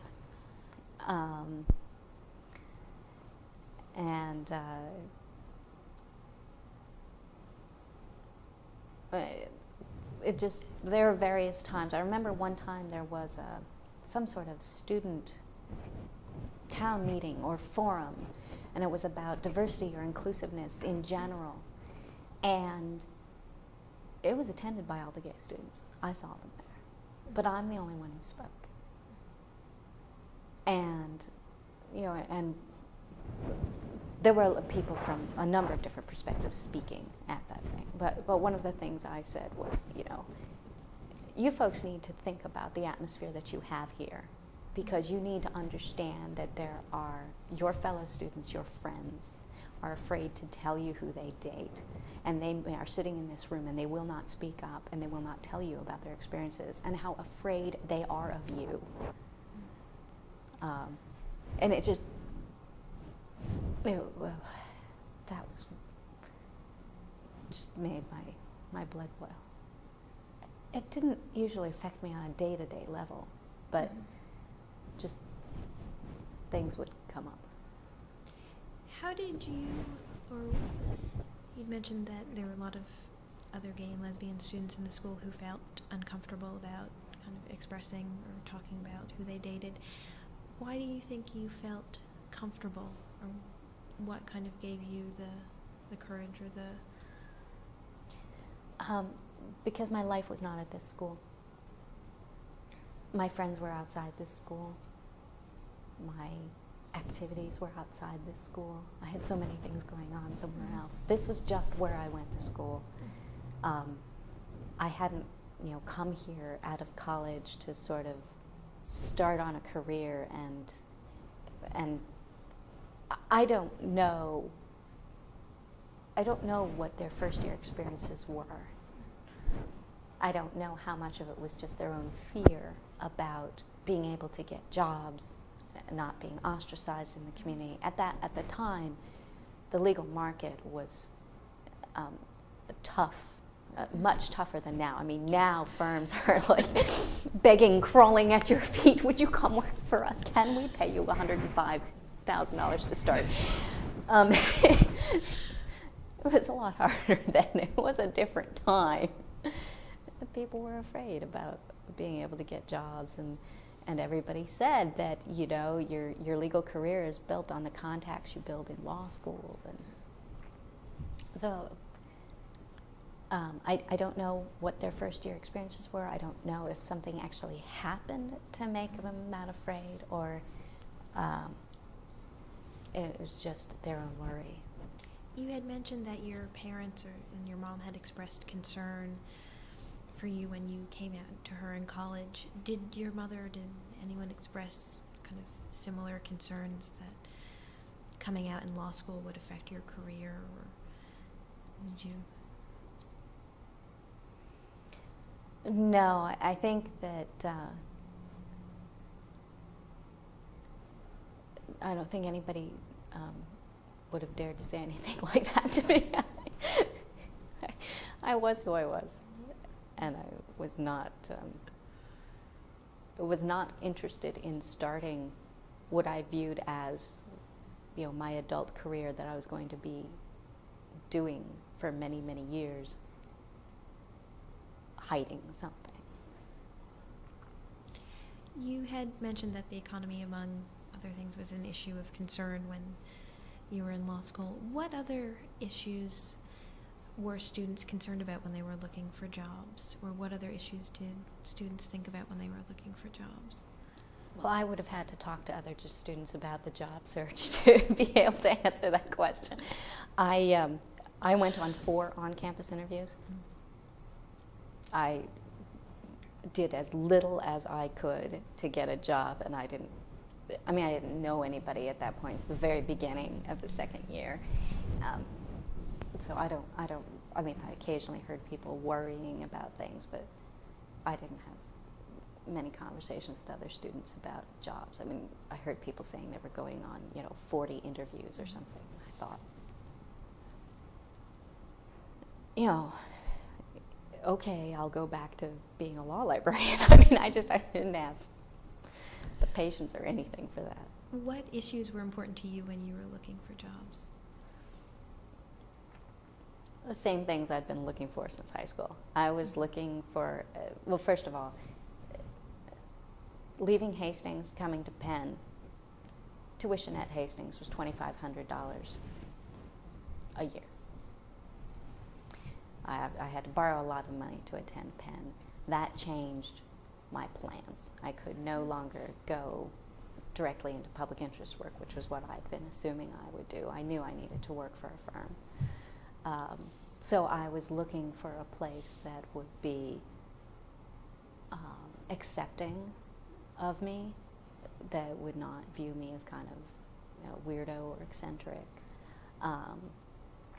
But a place that did very, very high quality work. I had worked in law offices enough to have seen, some of the stuff that some lawyers churn out.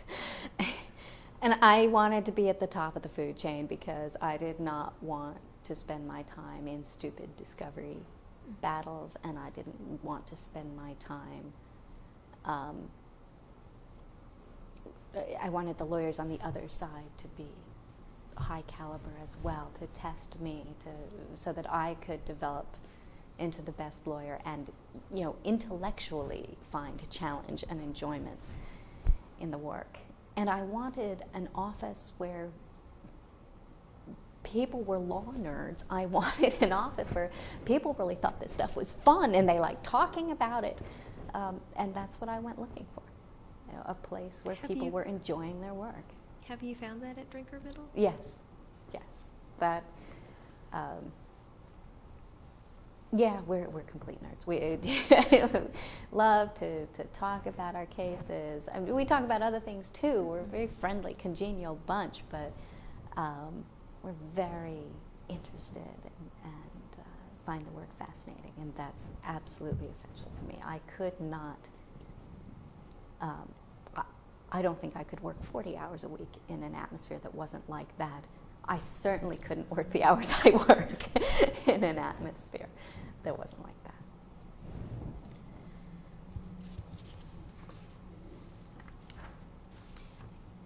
After you graduated from law school, you were a clerk for a year for Anita Brody. Yes. How did you decide, or why did you decide that you wanted to do a clerkship, and why for Judge Brody?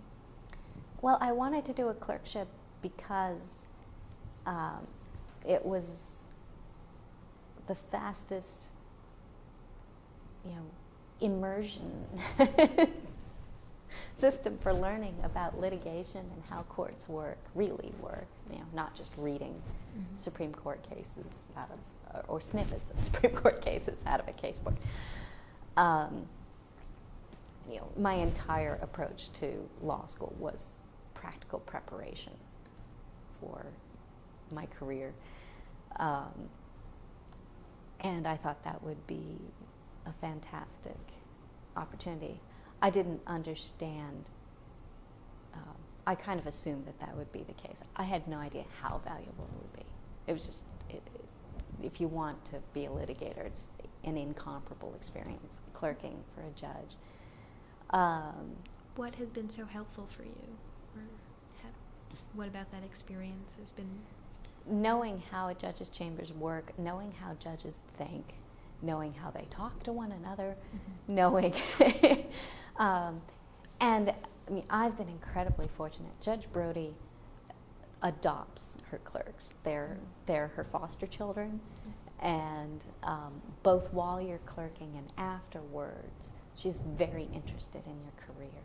And so clerking for her, for instance, I'd go watch a hearing or go watch a day of trial with her, and then on the way back to the chambers, she'd be talking about what was effective and what wasn't effective. Did you see what that lawyer did? That was really good. And of course, I could tell what made her happy and what ticked her off. I learned so much about the interaction between judges and lawyers, and the best way to practice. What is law. The best way to practice? Well, certainly in a courtroom, it is always, always to be civil and deferential. You thank the judge for ruling against you. And you recognize that each person in that room has a job and is doing that job. And if I'm a lawyer, it's my job to put forward the best case for my client. And if the judge rules against me, it's my job to make a record of my objection to that ruling. And the judge knows that, and the judge is going to respect that and respect me making a record, and is not going to think I'm being annoying or argumentative, or as long as I'm not being annoying or argumentative, But there's no point to doing that, because the judge is just doing his or her job, and his or her job is to manage that case and make the best calls that he or she can make on the spot, usually, on various issues. And you just need to have an awful lot of respect for every person in that room doing his or her job the best you can. You don't interfere with other people doing their jobs, and you don't take it personally, because their job is not to screw you. Their job is to do their job. Sometimes it's not to your liking. You make your record for appeal. How do judges think about cases? Maybe overly broad, or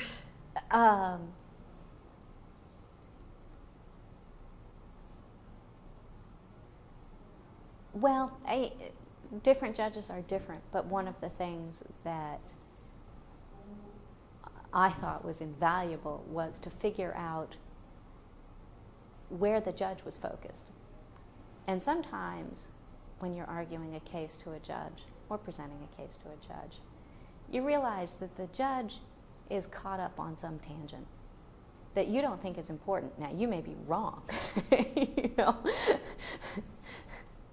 Come to think of it, it may turn out that and you need to turn and focus your attention on that, and figure out where the judge is, not just say, Your Honor, that's not important, can we just focus on this? If the judge is focusing on it, it's important by definition. And either it's important because it's actually an important issue in the case, or it's important because something hasn't gotten communicated properly, and you need to fix that. And what you want to do is educate the judge to your view of what the important issues are, and so on and so forth. But the judge is just another individual coming to this case without the same background that you have, and so you need to kind of teach the judge about the case, and also listen to the judge, because the judge may teach you things about your case quite often. I mean, they have an extraordinary amount of experience, and lawyers who ignore things that a judge is saying are just making a terrible error.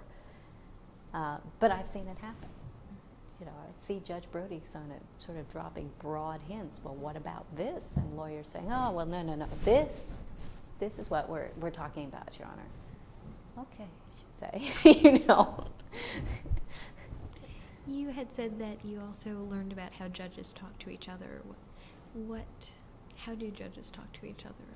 What? Judges talk to each other a lot. I mean, the judges, for instance, the judges in the Eastern District Courthouse, that's who their peers are. When they got together for judges' lunch, in a room where law clerks are not allowed to go generally, they talk to one another, not so much about their cases, but about issues and about members of the bar and the administration of the courts. I mean, it's what they do. It's their whole lives. And to think that you can be rude to one judge and that it's not going to get around is really terrible error in judgment. You, kind of knowing how comfortable you feel about being a lesbian woman, I assume that you were out when you were a clerk for Judge Brody. I put it on my resume. I put, you know, membership in Gay and Lesbian Law Students Association on my resume. Were there considerations that you weighed in making that decision, or was it kind of just natural to put that on your resume, like anything else? Of course I thought about it, and there wasn't an option for me. It would have been so much worse, particularly in a clerkship, which is such an intimate working environment. You spend an entire year with, you know, 4 or 5 people. It's you, your co-clerks, the courtroom deputy, and the judge, maybe a secretary, you know. That's it for an entire year. And with Judge Brody, it's not an issue, but, you know, suppose I'd gotten a job with a judge for whom it was an issue, and, you know, 3 months into the clerkship, somehow I had said, or it become known, or you know, I needed to go. My girlfriend was sick, or someone in her family died. I need to go to a funeral. You know, I'd have a choice between lying, you know, changing the names and so on, or dropping a bomb that could disrupt that working relationship, and I was not interested in either of those possibilities. Did you know, when you were a clerk, did you know any other clerks? You'd mentioned that kind of Penn was a very uncomfortable place for some people to be out. Was that environment also, was the environment in the judges' chambers or kind of in the courthouse in general similar to Penn, or was it kind of a more open environment?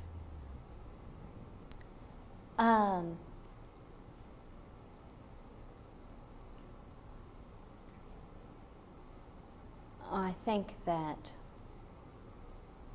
in that respect, not in other respects, the courthouse in general, exempting Judge Brody and a few other wonderful exceptions, was fairly conservative. I had, at the time I was applying for clerkships, really an excellent resume. And I got calls from 2 judges in the Eastern District. I know friends who had much less impressive resumes, who got calls from 10 or 12 judges in the Eastern District and went to a number of interviews. As it happens, I didn't get a job with either of the judges who initially interviewed me. And one of the reasons is that I interviewed with Judge Pollack, whom I would have loved to work for, and he called up one of my professors And it was kind of a large class, and the professor didn't have I wasn't in the picture book or something, and he couldn't figure out who went with the name. And so he said, I don't know if she's in the room or not. Instead of saying, she's a very active student. She's one of the few ones who's awake at 8 in. She's always involved in the conversations, which the professor came to me later and told me about this. When he put the name and the face together, he said, "Oh goodness!" And so he and Judge Pollock both felt, both offered to help me in my search for a clerkship. At this point, the standard ones were all taken. And then, I'm not going to turn that down, that offer of help. That was incredibly generous and wonderful of both of them. And at that point, Judge Brody was awaiting confirmation. And they both thought of her. In the same week, they both called me and said, "Oh, I know somebody who you'd really fit with. I think you'd love working with each other." And so they asked Judge Brody to interview me, and she did. And but not until after she'd been confirmed. She didn't want to jinx the confirmation. At any rate, both because of that and because of a few comments that I heard back later from other clerks, and I got the feeling that a number of judges had seen my resume and thought, I think more of them, the opinion they voiced was that they thought I was someone who would make an issue of it because it was on the resume. They didn't see that as kind of my preemptive thing, but that someone who would make an issue of it, and that they weren't interested in. I'll never know how many otherwise would have been interested in meeting me. But at any rate, the judges knew who I was when I was down there, and nobody was ever rude to me or anything. And no judge has ever been rude to me. They're absolute professionals, and I have the greatest respect for them. So. After you were a clerk, you worked with the Disabilities Law Project. Yes. How did you decide to work for the Disabilities Law Project? My work for the Disabilities Law Project was part of something that is called the Public Interest Fellowship. And it, in fact, was the first year of that program. And the fellowship is a program offered by a number of the large firms in town. It gives a first-year associate the opportunity to postpone the first year at the law firm and go work for a public interest organization. The firm pays you half of your starting salary while you work for the public interest organization, so you can, pay rent, eat, things like that. And then when you get to the law firm, you work for half salary for a year. You basically work off the advance, except, maybe you've got a bump for another year of seniority, and the firm throws in a couple things like, money to pay your health insurance while you're working for the law project and things like that. I had heard that they were talking about this project, but I was already putting off my entry into Drinker for 1 year, and I didn't really have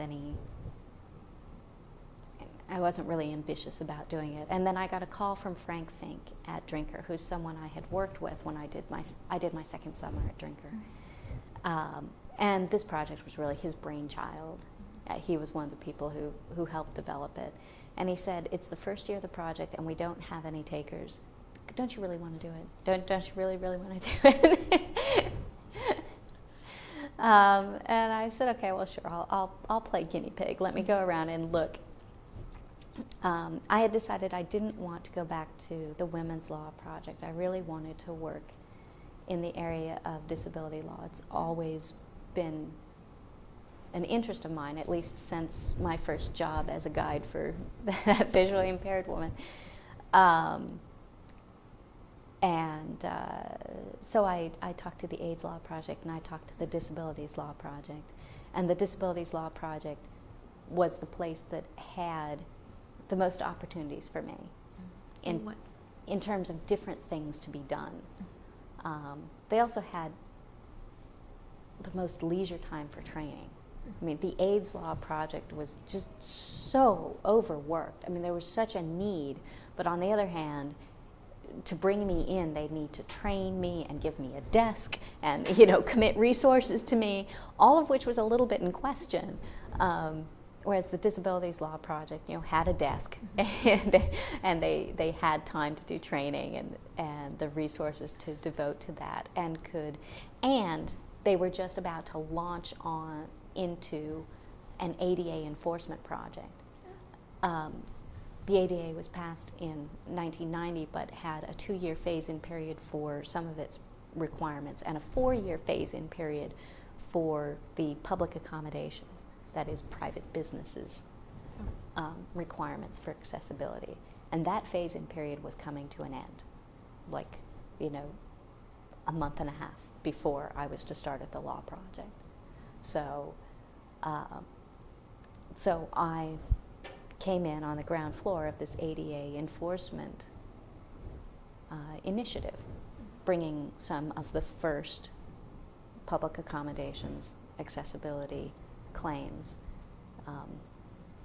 anywhere, but certainly the first ones in Pennsylvania. I'm sure there were similar initiatives happening all over the country, and I know we were coordinating with other initiatives elsewhere, but this was the big push in Pennsylvania. So it was just and I loved the people there, and it was a fantastic opportunity. Hold up, please, we have to change tapes. Yeah, I figured. You were standing there with that nervous look. Sorry. Waiting for a break. Okay. Did you feel that Penn was supportive of your interest in public interest work while you were a student at Penn? Or of public interest work in general? Yes. I wouldn't have said the same thing about clinical work, but I thought that Penn tried to provide a lot of opportunities for people who had interest in civil rights issues and public interest work and things like that. Did you feel that there was not enough access to clinical work while you were here? Well, for my taste, yes. And at the end of my time at Penn, they restructured and downsized the civil practice clinic. They changed it in a number of ways, but the end result, at least at that time, and I don't know if it's changed since, was that it would accommodate fewer students. And there was always a waiting list to get into that class. So I wasn't particularly supportive of that decision, and the students who were in the civil practice clinic, asked for an audience with Dean Diver and sat down and had a conversation with him. And one of the things that they did was they hired Professor Lerner at that point, and and he said what the bar and the alumni support is prestigious faculty, and we need that kind of a focus for this program. And we had an entirely different viewpoint, which was, I don't care what the the alums are going to support. This is one of the few practical things that we get to do here, other than extracurricular activities, and so it's a different viewpoint. When you were working with the Disabilities Law Project, I assume, kind of given your past experiences, that you were out in the environment or out to friends and coworkers at the Disabilities Law Project. How did the environment there differ from the environment at the courthouse or the environment in law school as far as being accepting of people, gay men and lesbian women? Oh, the public interest community is, a world unto itself. The Philadelphia public interest community is wonderful. It's incredibly tight-knit and cooperative and interactive. So, for instance, the Disabilities Law Project shared an office suite with also the Juvenile Law Center and the Education Law Center, or the Education Law Project, and just down the hall was the Support Center for Child Advocates and the Health Law Project. And everybody got together and we shared a library and we'd ask each other questions, and it was wonderfully supportive and absolutely accepting of whoever you were. That was the first time I got to work with other lawyers who were out. When you finished working at the Disabilities Law Project and after having been a clerk for a year, how had your career plans changed from when you graduated from from law school, if at all? Well, the only change, I mean, when I graduated from law school, I knew I was going to a firm and knew that I would practice for a while in a firm, and kind of assumed at that point that I would practice for a while in a firm and then go do public interest work full time. And I think I probably still assumed that when I left the Disabilities Law Project. But after a few months at Drinker, I didn't assume that anymore. Working at the Disabilities Law Project was wonderful. It was interesting work, truly exceptional lawyers. I mean, the best in their field, specialists, and wonderful, caring human beings. It was all about the clients, you know. It wasn't about, you know, the principle or the fame or anything that you might think it could be about. It was all about the clients. And about self-determination. I mean, they're true believers in not just sort of specific civil rights issues, but self-determination for people with disabilities in general. And so am I. But I mean, that really helped me to develop more support for and broaden that whole idea. It was a great place to work. I wore jeans to work every day unless, you know, had a court appearance or a deposition or something. The hours weren't long. People were very friendly. It was a great place to work. And I was really afraid that when I went to Drinker, it would be a terrible letdown. Mm-hmm. You know, having to put on a suit every day and, you know, longer hours and not always getting to wear the white hat and sort of working for doing, you know, business disputes and things like that. I was really worried that I was going to be unhappy once I got to Drinker. And I found quite the opposite. Within a month, I was more excited about the work I was doing than I'd ever been in my life because of the variety. The work at the Disabilities Law Project had a common theme, which was reasonable accommodation. There are other themes in disabilities work, but that's what I was doing there. And while I'm a true believer in that idea and that cause, I need to do different things. I don't have that kind of an attention span. I like doing lots of different kinds of things. And very soon after I arrived at Drinker, I was doing lots of different kinds of things and loving it. And I don't think I could go back to a single issue job ever. I couldn't specialize that much. You now kind of have some focus on commercial litigation, class action, and antitrust work. Did you find that did you choose to go into those areas, or did you find that you kind of ended up working on litigation matters in those areas? Well, at Drinker, if you're in the litigation department, unless you work specifically on environmental litigation or on employment and labor matters, you are a general litigator. And then people develop more or less of a specialization depending on the availability of the work and their interests.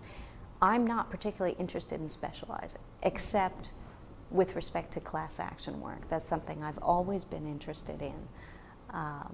And I've really developed that practice at Drinker. What about class action work has interested you and kept you? Well, from my very first civil procedure class, at Hastings, my civil procedure professor was a lawyer who had spent most of his life in practice and made a good deal of money and then retired to teach law. And among other things, he had done a lot of class action work, particularly as a plaintiff's lawyer. And he was quite frank about the potential for abuse of the whole class action procedure and mechanism, and the manner in which it can become a machinery for generating attorney's fees or a machinery for pursuing an attorney's agenda as opposed to the client's agenda. Now, at the Disabilities Law Project, I brought class actions. So I've worked on both sides, but I have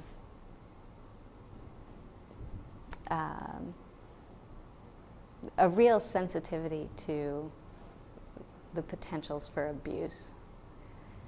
And it's a fascinating procedural option in terms of due process, in terms of the way it works, the way it's supposed to work, the way it really works, all those things. It's really fascinating to me. And so and while I was working for Judge Brody, we had an interesting class action case that brought up a lot of issues about how much of it was lawyer-driven versus client-driven, and just all those things combined to make me more interested in it. And then, the more I've specialized in it, the more this is just one of the few things that the more I learn about it, the more I want to be involved in it. And because it's a procedural specialty as opposed to a substantive specialty, I still get the variety. Mm-hmm. Every case is different. It's about different facts and different substantive law. The procedural issues repeat. But I still get variety, and that's essential. I think I have a form of professional ADD. I can't do the same thing more than a couple times. I lose concentration. What was the first case you argued before court?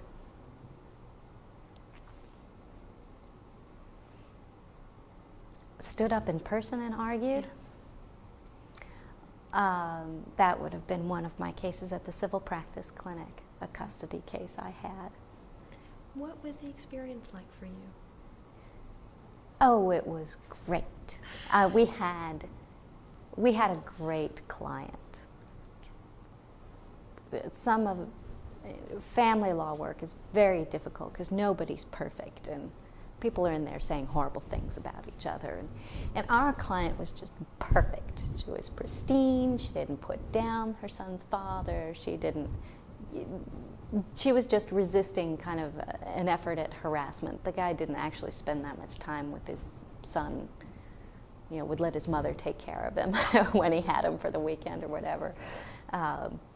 But for whatever reason, was pursuing this custody action. And she was perfectly willing for him to have as much time with the boy as he wanted. See, it was just a perfect client. You couldn't say anything nasty about her. She was a good mom. And the guy on the other side was just not nearly as appealing, and his lawyer was a real jerk. Mm-hmm. That was part of what made it so satisfying, was to just trounce him. He was really, for instance, we went to the hearing, and I was the person he'd been dealing with all along, and we went out into the hallway, and my supervisor was there, of course, because your supervisor has to be with you when you go to court.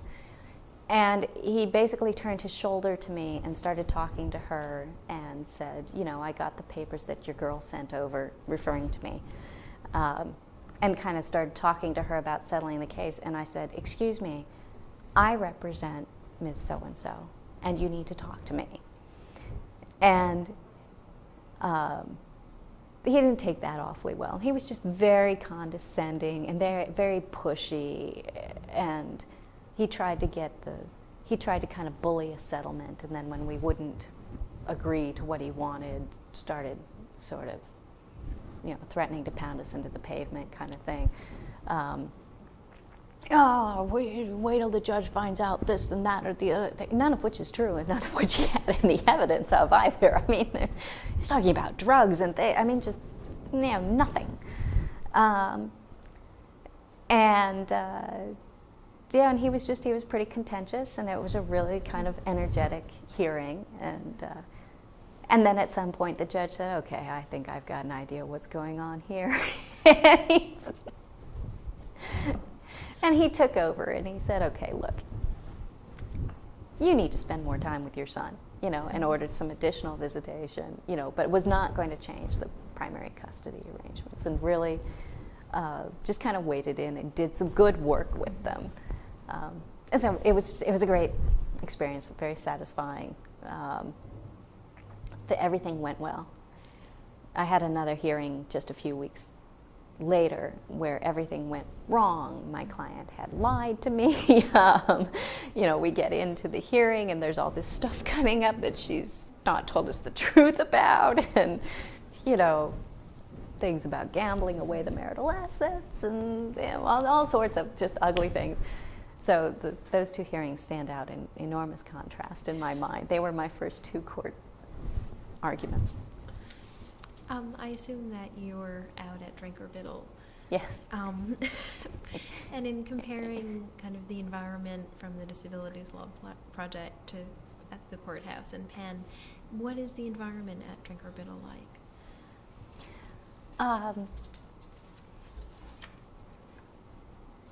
In general, it just doesn't matter at all.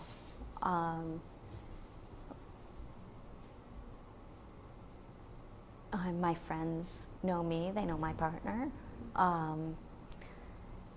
They ask how she is,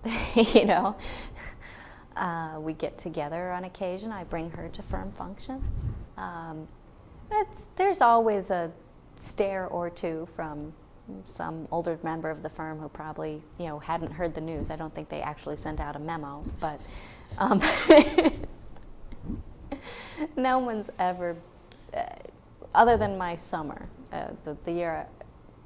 the summer I spent at Drinker as a 2L, there was one other summer associate who, when she found out, was very rude to me. But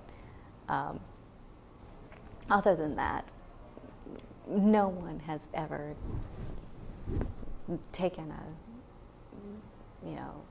step back or been rude to me or anything. It's a great place, and I don't mean to pretend that everybody is delighted. I mean, it's a big place. There are some very conservative people there, and I'm sure some of them don't approve of my lifestyle personally, but they don't bring that into our working relationship, and that's what is so valuable about the place. From both support staff and lawyers, I don't need to worry about it interfering with my work, and it doesn't. Are there, when you were deciding whether you're going to be out at Drink or Biddle or not, which I assume was kind of a easy decision for you, are there issues that you considered that you were different from issues that you considered in making that decision as a law clerk or at the Disabilities Law Project or in law school? Well, it was probably an easier decision because there are lots of firms. Mm-hmm. And if one doesn't work out, you go to another one. That certainly isn't the case with a clerkship. By the way, in my clerkship, where I spent most of my time in the judge's chambers with my co-clerks and her, and her staff, that place was wonderful. I mean, that was a family, and everybody knew me, and that was fine. And at Drinker, I suppose I had even more determination that it was. I didn't make an issue of it. I made sure it was on the resume so that if that was a problem, I'd never be there. And actually, they were very careful. And I heard later that somebody, that the summer associate who'd been rude to me had said something out of my hearing. She never said anything rude to me. In fact, she never spoke to me again once she saw me with my girlfriend. But she had said something out of my hearing. I didn't even know about it, but there was a meeting. They talked to people about, how you treat people, a drinker, and there was always the expectation there that it has nothing to do with my professional life, and it's not going to be a problem for me. Are you considered a 6th year associate now? I'm an 8th year associate now. Okay. Do you expect to or want to make partner? I want to. That vote is just about a year away, and this is not a point at which I could say I expect to. I think I'm a good fit at Drinker and have had a great career there. And, the feedback I get is that they're also very pleased with me. But, partnership decisions are partnership decisions, and they depend on the economics and all sorts of things at the time. But yes, it's something I'm going for and excited about. And are there, yes, kind of just as a retrospective question, how have your career goals changed kind of over the development of your career from law school in comparison to now? Well, when I entered law school, I assumed that I would spend the bulk of my career sort of in the trenches in terms of public interest work, working in a specialized public interest office. I certainly didn't expect that I would feel comfortable enough and happy enough at a big law firm like Drinker, Biddle and Reeve to stay there for this many years, much less to want to become a partner and stay there longer, So I have been pleasantly surprised by how much I enjoy and value the legal community in Philadelphia and my practice. Drinker's very open to me doing pro bono work, and I do a lot of it. And that's important to me also, and they're very accommodating with that. So I guess when I entered law school, I saw kind of one way of working in the law. And I've changed my mind about that and see a lot of different ways of working within the law and some ways of working towards some of my other goals outside of the law. And expect that I probably won't do the full-time public interest thing, except, perhaps as some sort of, sabbatical or break from firm life or something like that. But I'm very happy doing what I'm doing, and that's something I would not have expected 10 years ago when I was in my first year of law school. Thank you very much. Sure. Appreciate your time.